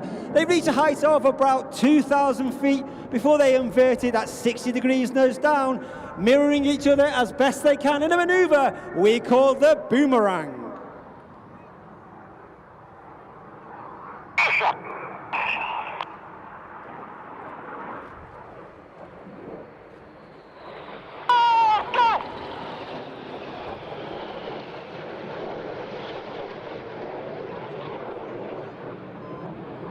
Keep looking to your left-hand side, and once again you'll see Enid coming in, smoking white. The red goes on from reds 2 and 3 as they perform a barrel roll around reds 4 and 5. And reds 4 and 5 smoke blue as they perform a barrel roll around reds 2 and 3. In the hardest maneuver for our new pilots each year to master, this is the rollbacks.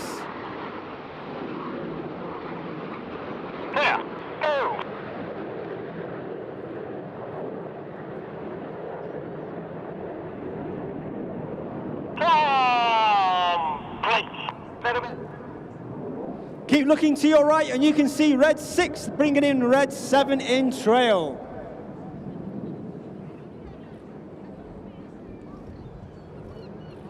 The smoke comes on.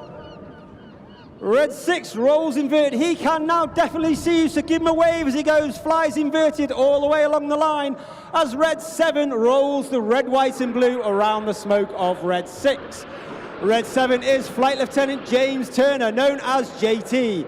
He's in his 3rd year on the team, having previously flown Typhoon and is a former qualified flying instructor on the Hawk T Mark 1. Keep your eyes on the synchro pair to the left-hand side as they now pull up to 5 to 6G, turning back towards the display line with red 6 leading red 7.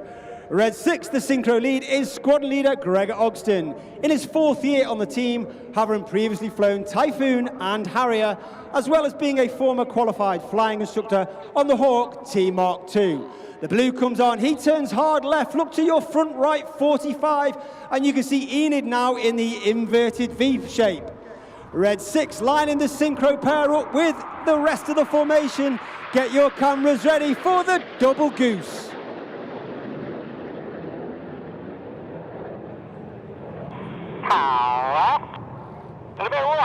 now.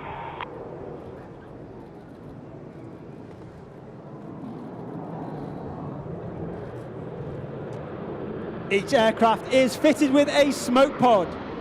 That smoke pod is capable of producing 5 minutes of white smoke, 1 minute of blue smoke and 1 minute of red smoke. And it is selected by an independent button for the red, white and blue, each colour on the pilot's control column. And therefore, every display is specially choreographed to ensure that we don't run out of the smoke at the right time in the display.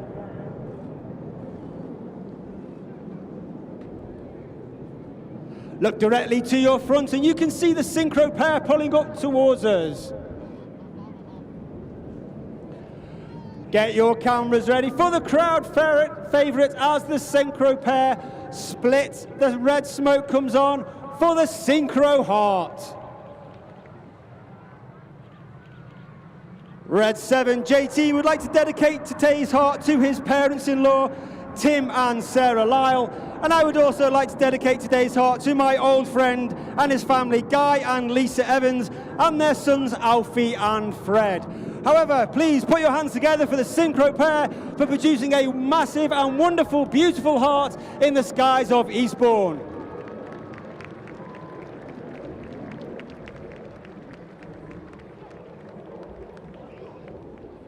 The synchro pair now just setting up for their final 100-foot pass before they dive down to that 100 feet and conduct a series of barrel rolls and inverted flying in a manoeuvre which was named by a viewer of the One Show in 2020. This is Crossbow. 10 checks, rates 7. Fully cooked.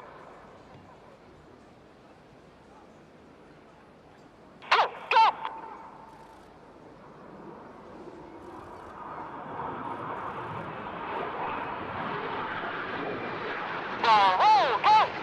For the final time as the synchro pair fly inverted, give them a wave!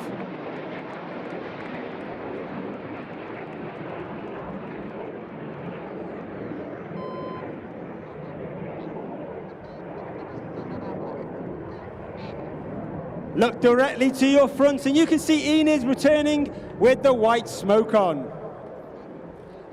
The red comes on from Red 1 as he performs a series of barrel rolls around the rest of the formation, leaving the infinity symbol in the sky for the infinity break. But Eastbourne, it has been an honour and a pleasure. Please put your hands together for the 2022 Royal Air Force Aerobatic Team, the Red Arrows!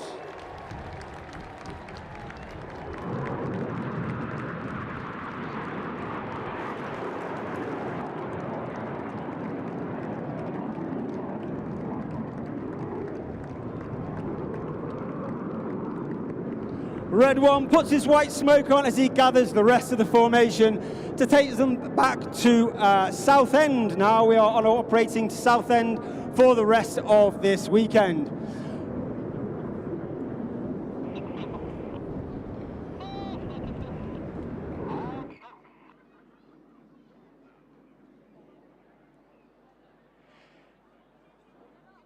If you'd like any more information about the Red Arrows, you can look us up on the internet. We are raf.mod.uk/Red Arrows.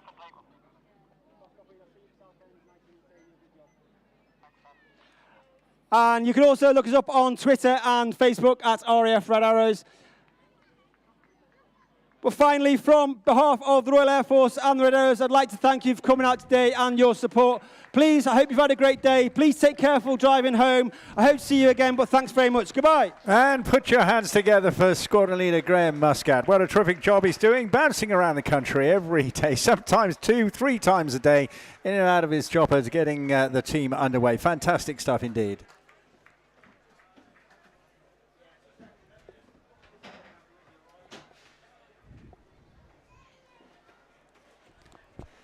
And what a great day this second day has been. Absolutely outstanding. We got off to a bit of a tricky start, didn't we, with that drizzle earlier on, and that knocked the Tigers parachuter team out of the game for the day. But nonetheless, it really picked up once we got the Fury on deck, so to speak. Then we just took off. Those little niggly technicalities with the Spitfire and the Chinook will hopefully be fixed for tomorrow, making it an absolutely amazing bumper day, with additional treats coming from Norway, with the Polish MiG-15 joining us as well, in addition to the Mustang, which we'll hopefully see with that Rolls-Royce Spitfire as well. But so more and more to see for you tomorrow. And John Romain will be back as under a special sponsorship tribute fixed by a previous, what can we say, manager of the Airborne show and a developer of the entire concept that we have here today. And that'll be a very, very poignant moment for us all to bear in mind tomorrow.